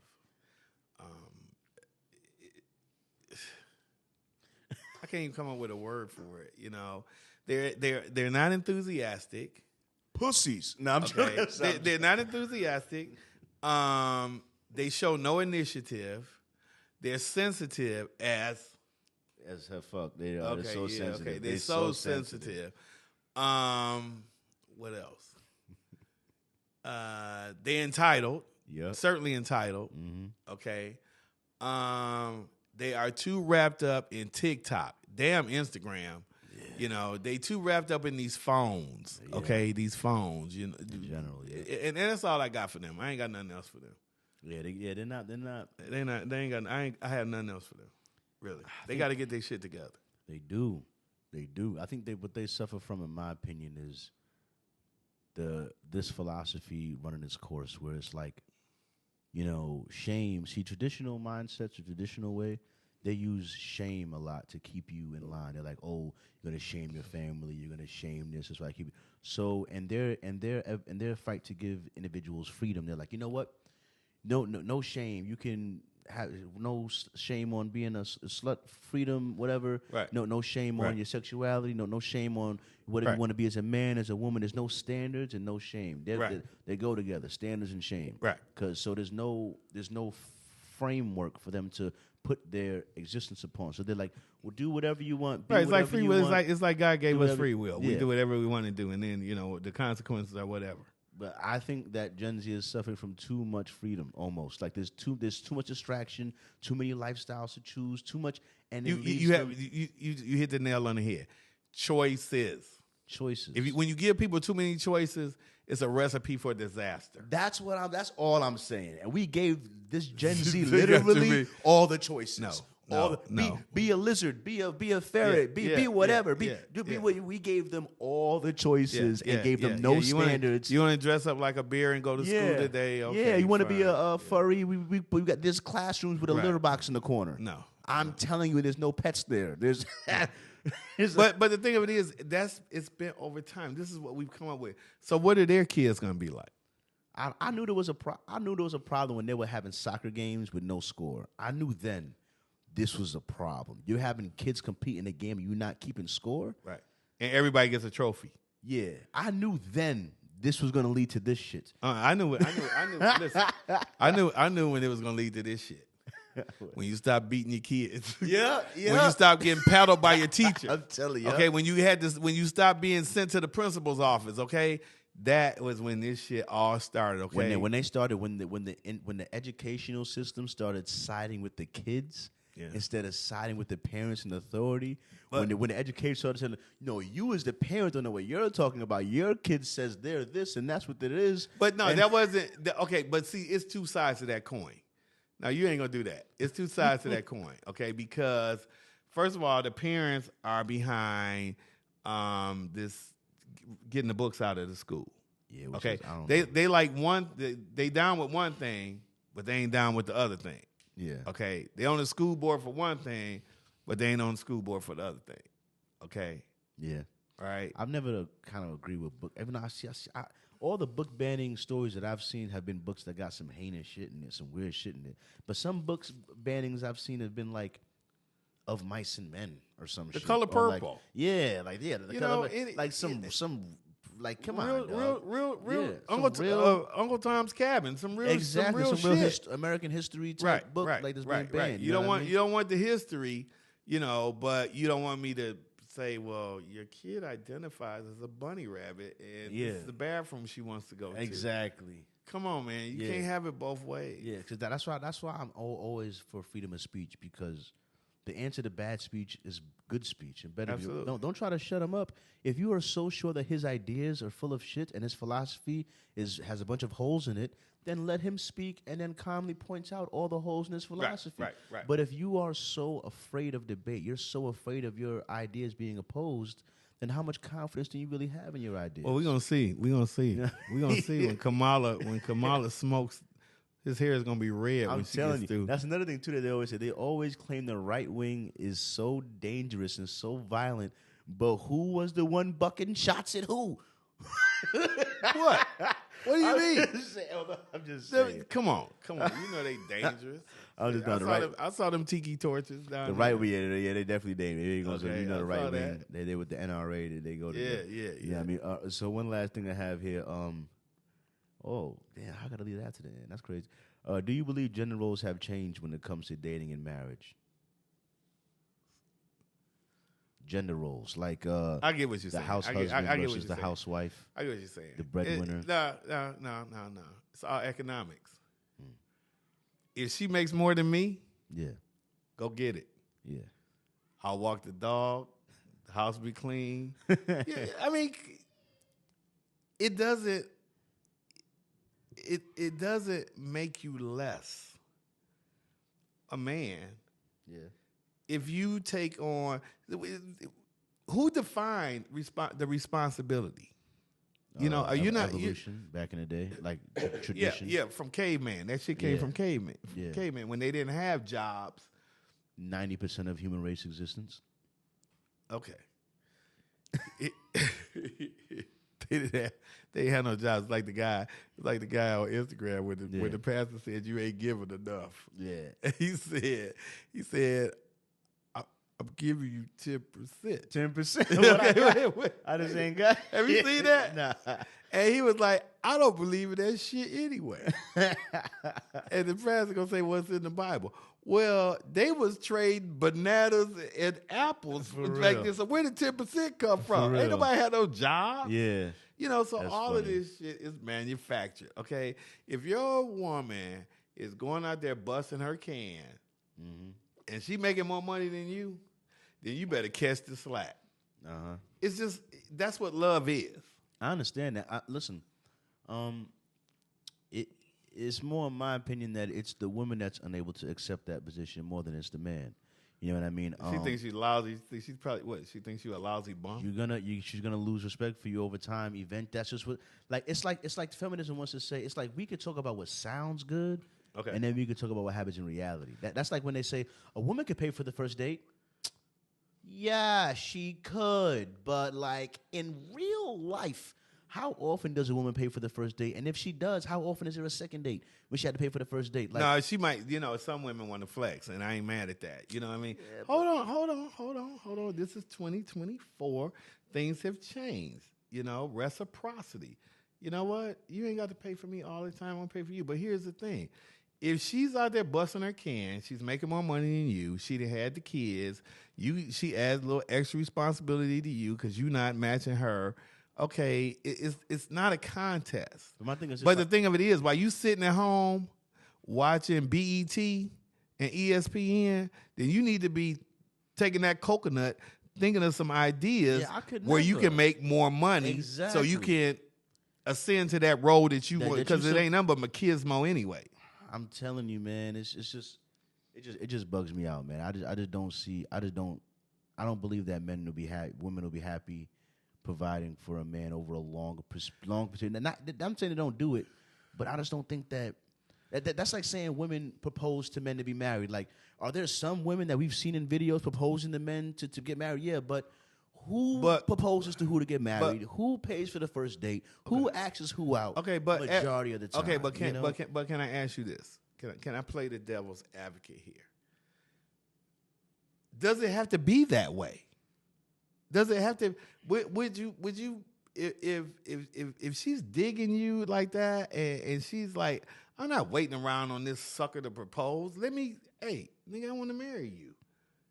You know, let's get married. But that's not her place. Says who?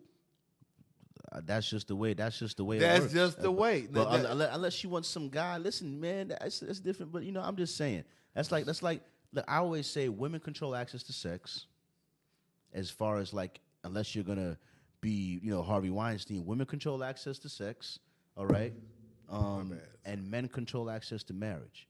You know what I'm saying? We control access to a relationship. We have to give that commitment of we're gonna fight and live and die for you.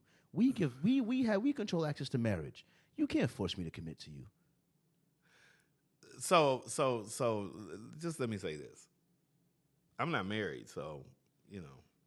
But my thing, you held your power strong. But my thing she is can this. get on your knee and funny, but like, listen.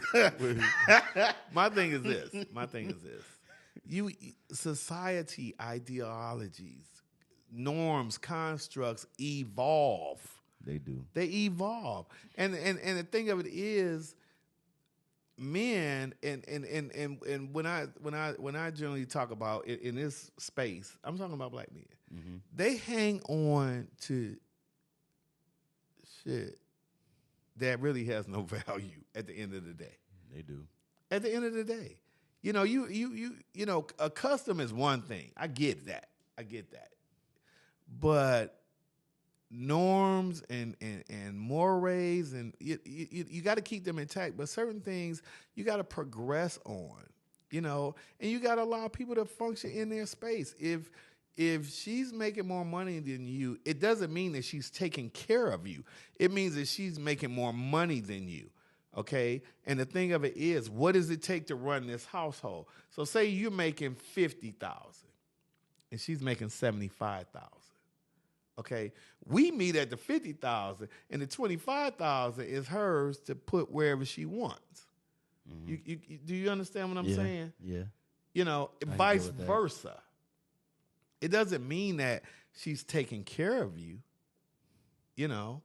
The same thing with, you know, the husband making more than, and the thing of it is, if this is a marriage, if this is what it really is supposed to be and intended to be, then that extra, baby, this is for us to put, this is what we doing with this. But women generally don't think that way most times. Well, you are making a broad blanket statement, and it's based on your choice in women, and that's something that should be on the application. I understand that, but I also don't think it's crazy to say that there are way more housewives than there are house husbands.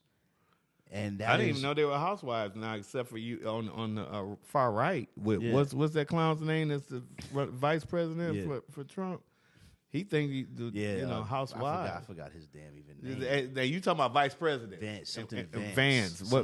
Yeah, I think that was a bad choice. Who the fuck is he? I'm sorry. I think it was the best. I think it was the best choice he could have made. I think it was. Yeah, there's so many better names.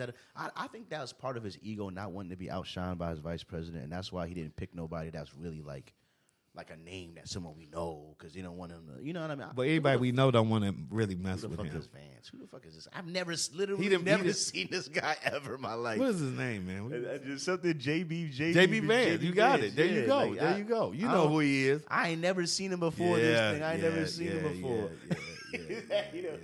That's what Trump said. I don't know nothing about that 2025. I don't know nothing about that shit. So let me ask you something, all right? If you had to tell 20-year-old Keith something, give 20-year-old Keith some advice, what would you tell him? I would tell him to grind and invest. Grind and invest. Period. I would say this: fuck the clubs, fuck the broads, fuck the drugs, fuck the liquor. Listen, grind, because all of that is gonna come. It's sitting right there, and it ain't going nowhere. Grind and invest. It takes nothing nowadays. And a guy I worked for told me this years ago.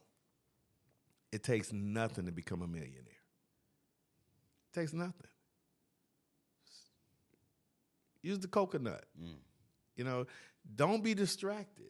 That's the number one thing. Don't be distracted by the bells and the whistles and the silver objects. The Gucci, the Louis Vuitton, the let me show you that my worth is in this material shit. Because money don't show itself. It don't.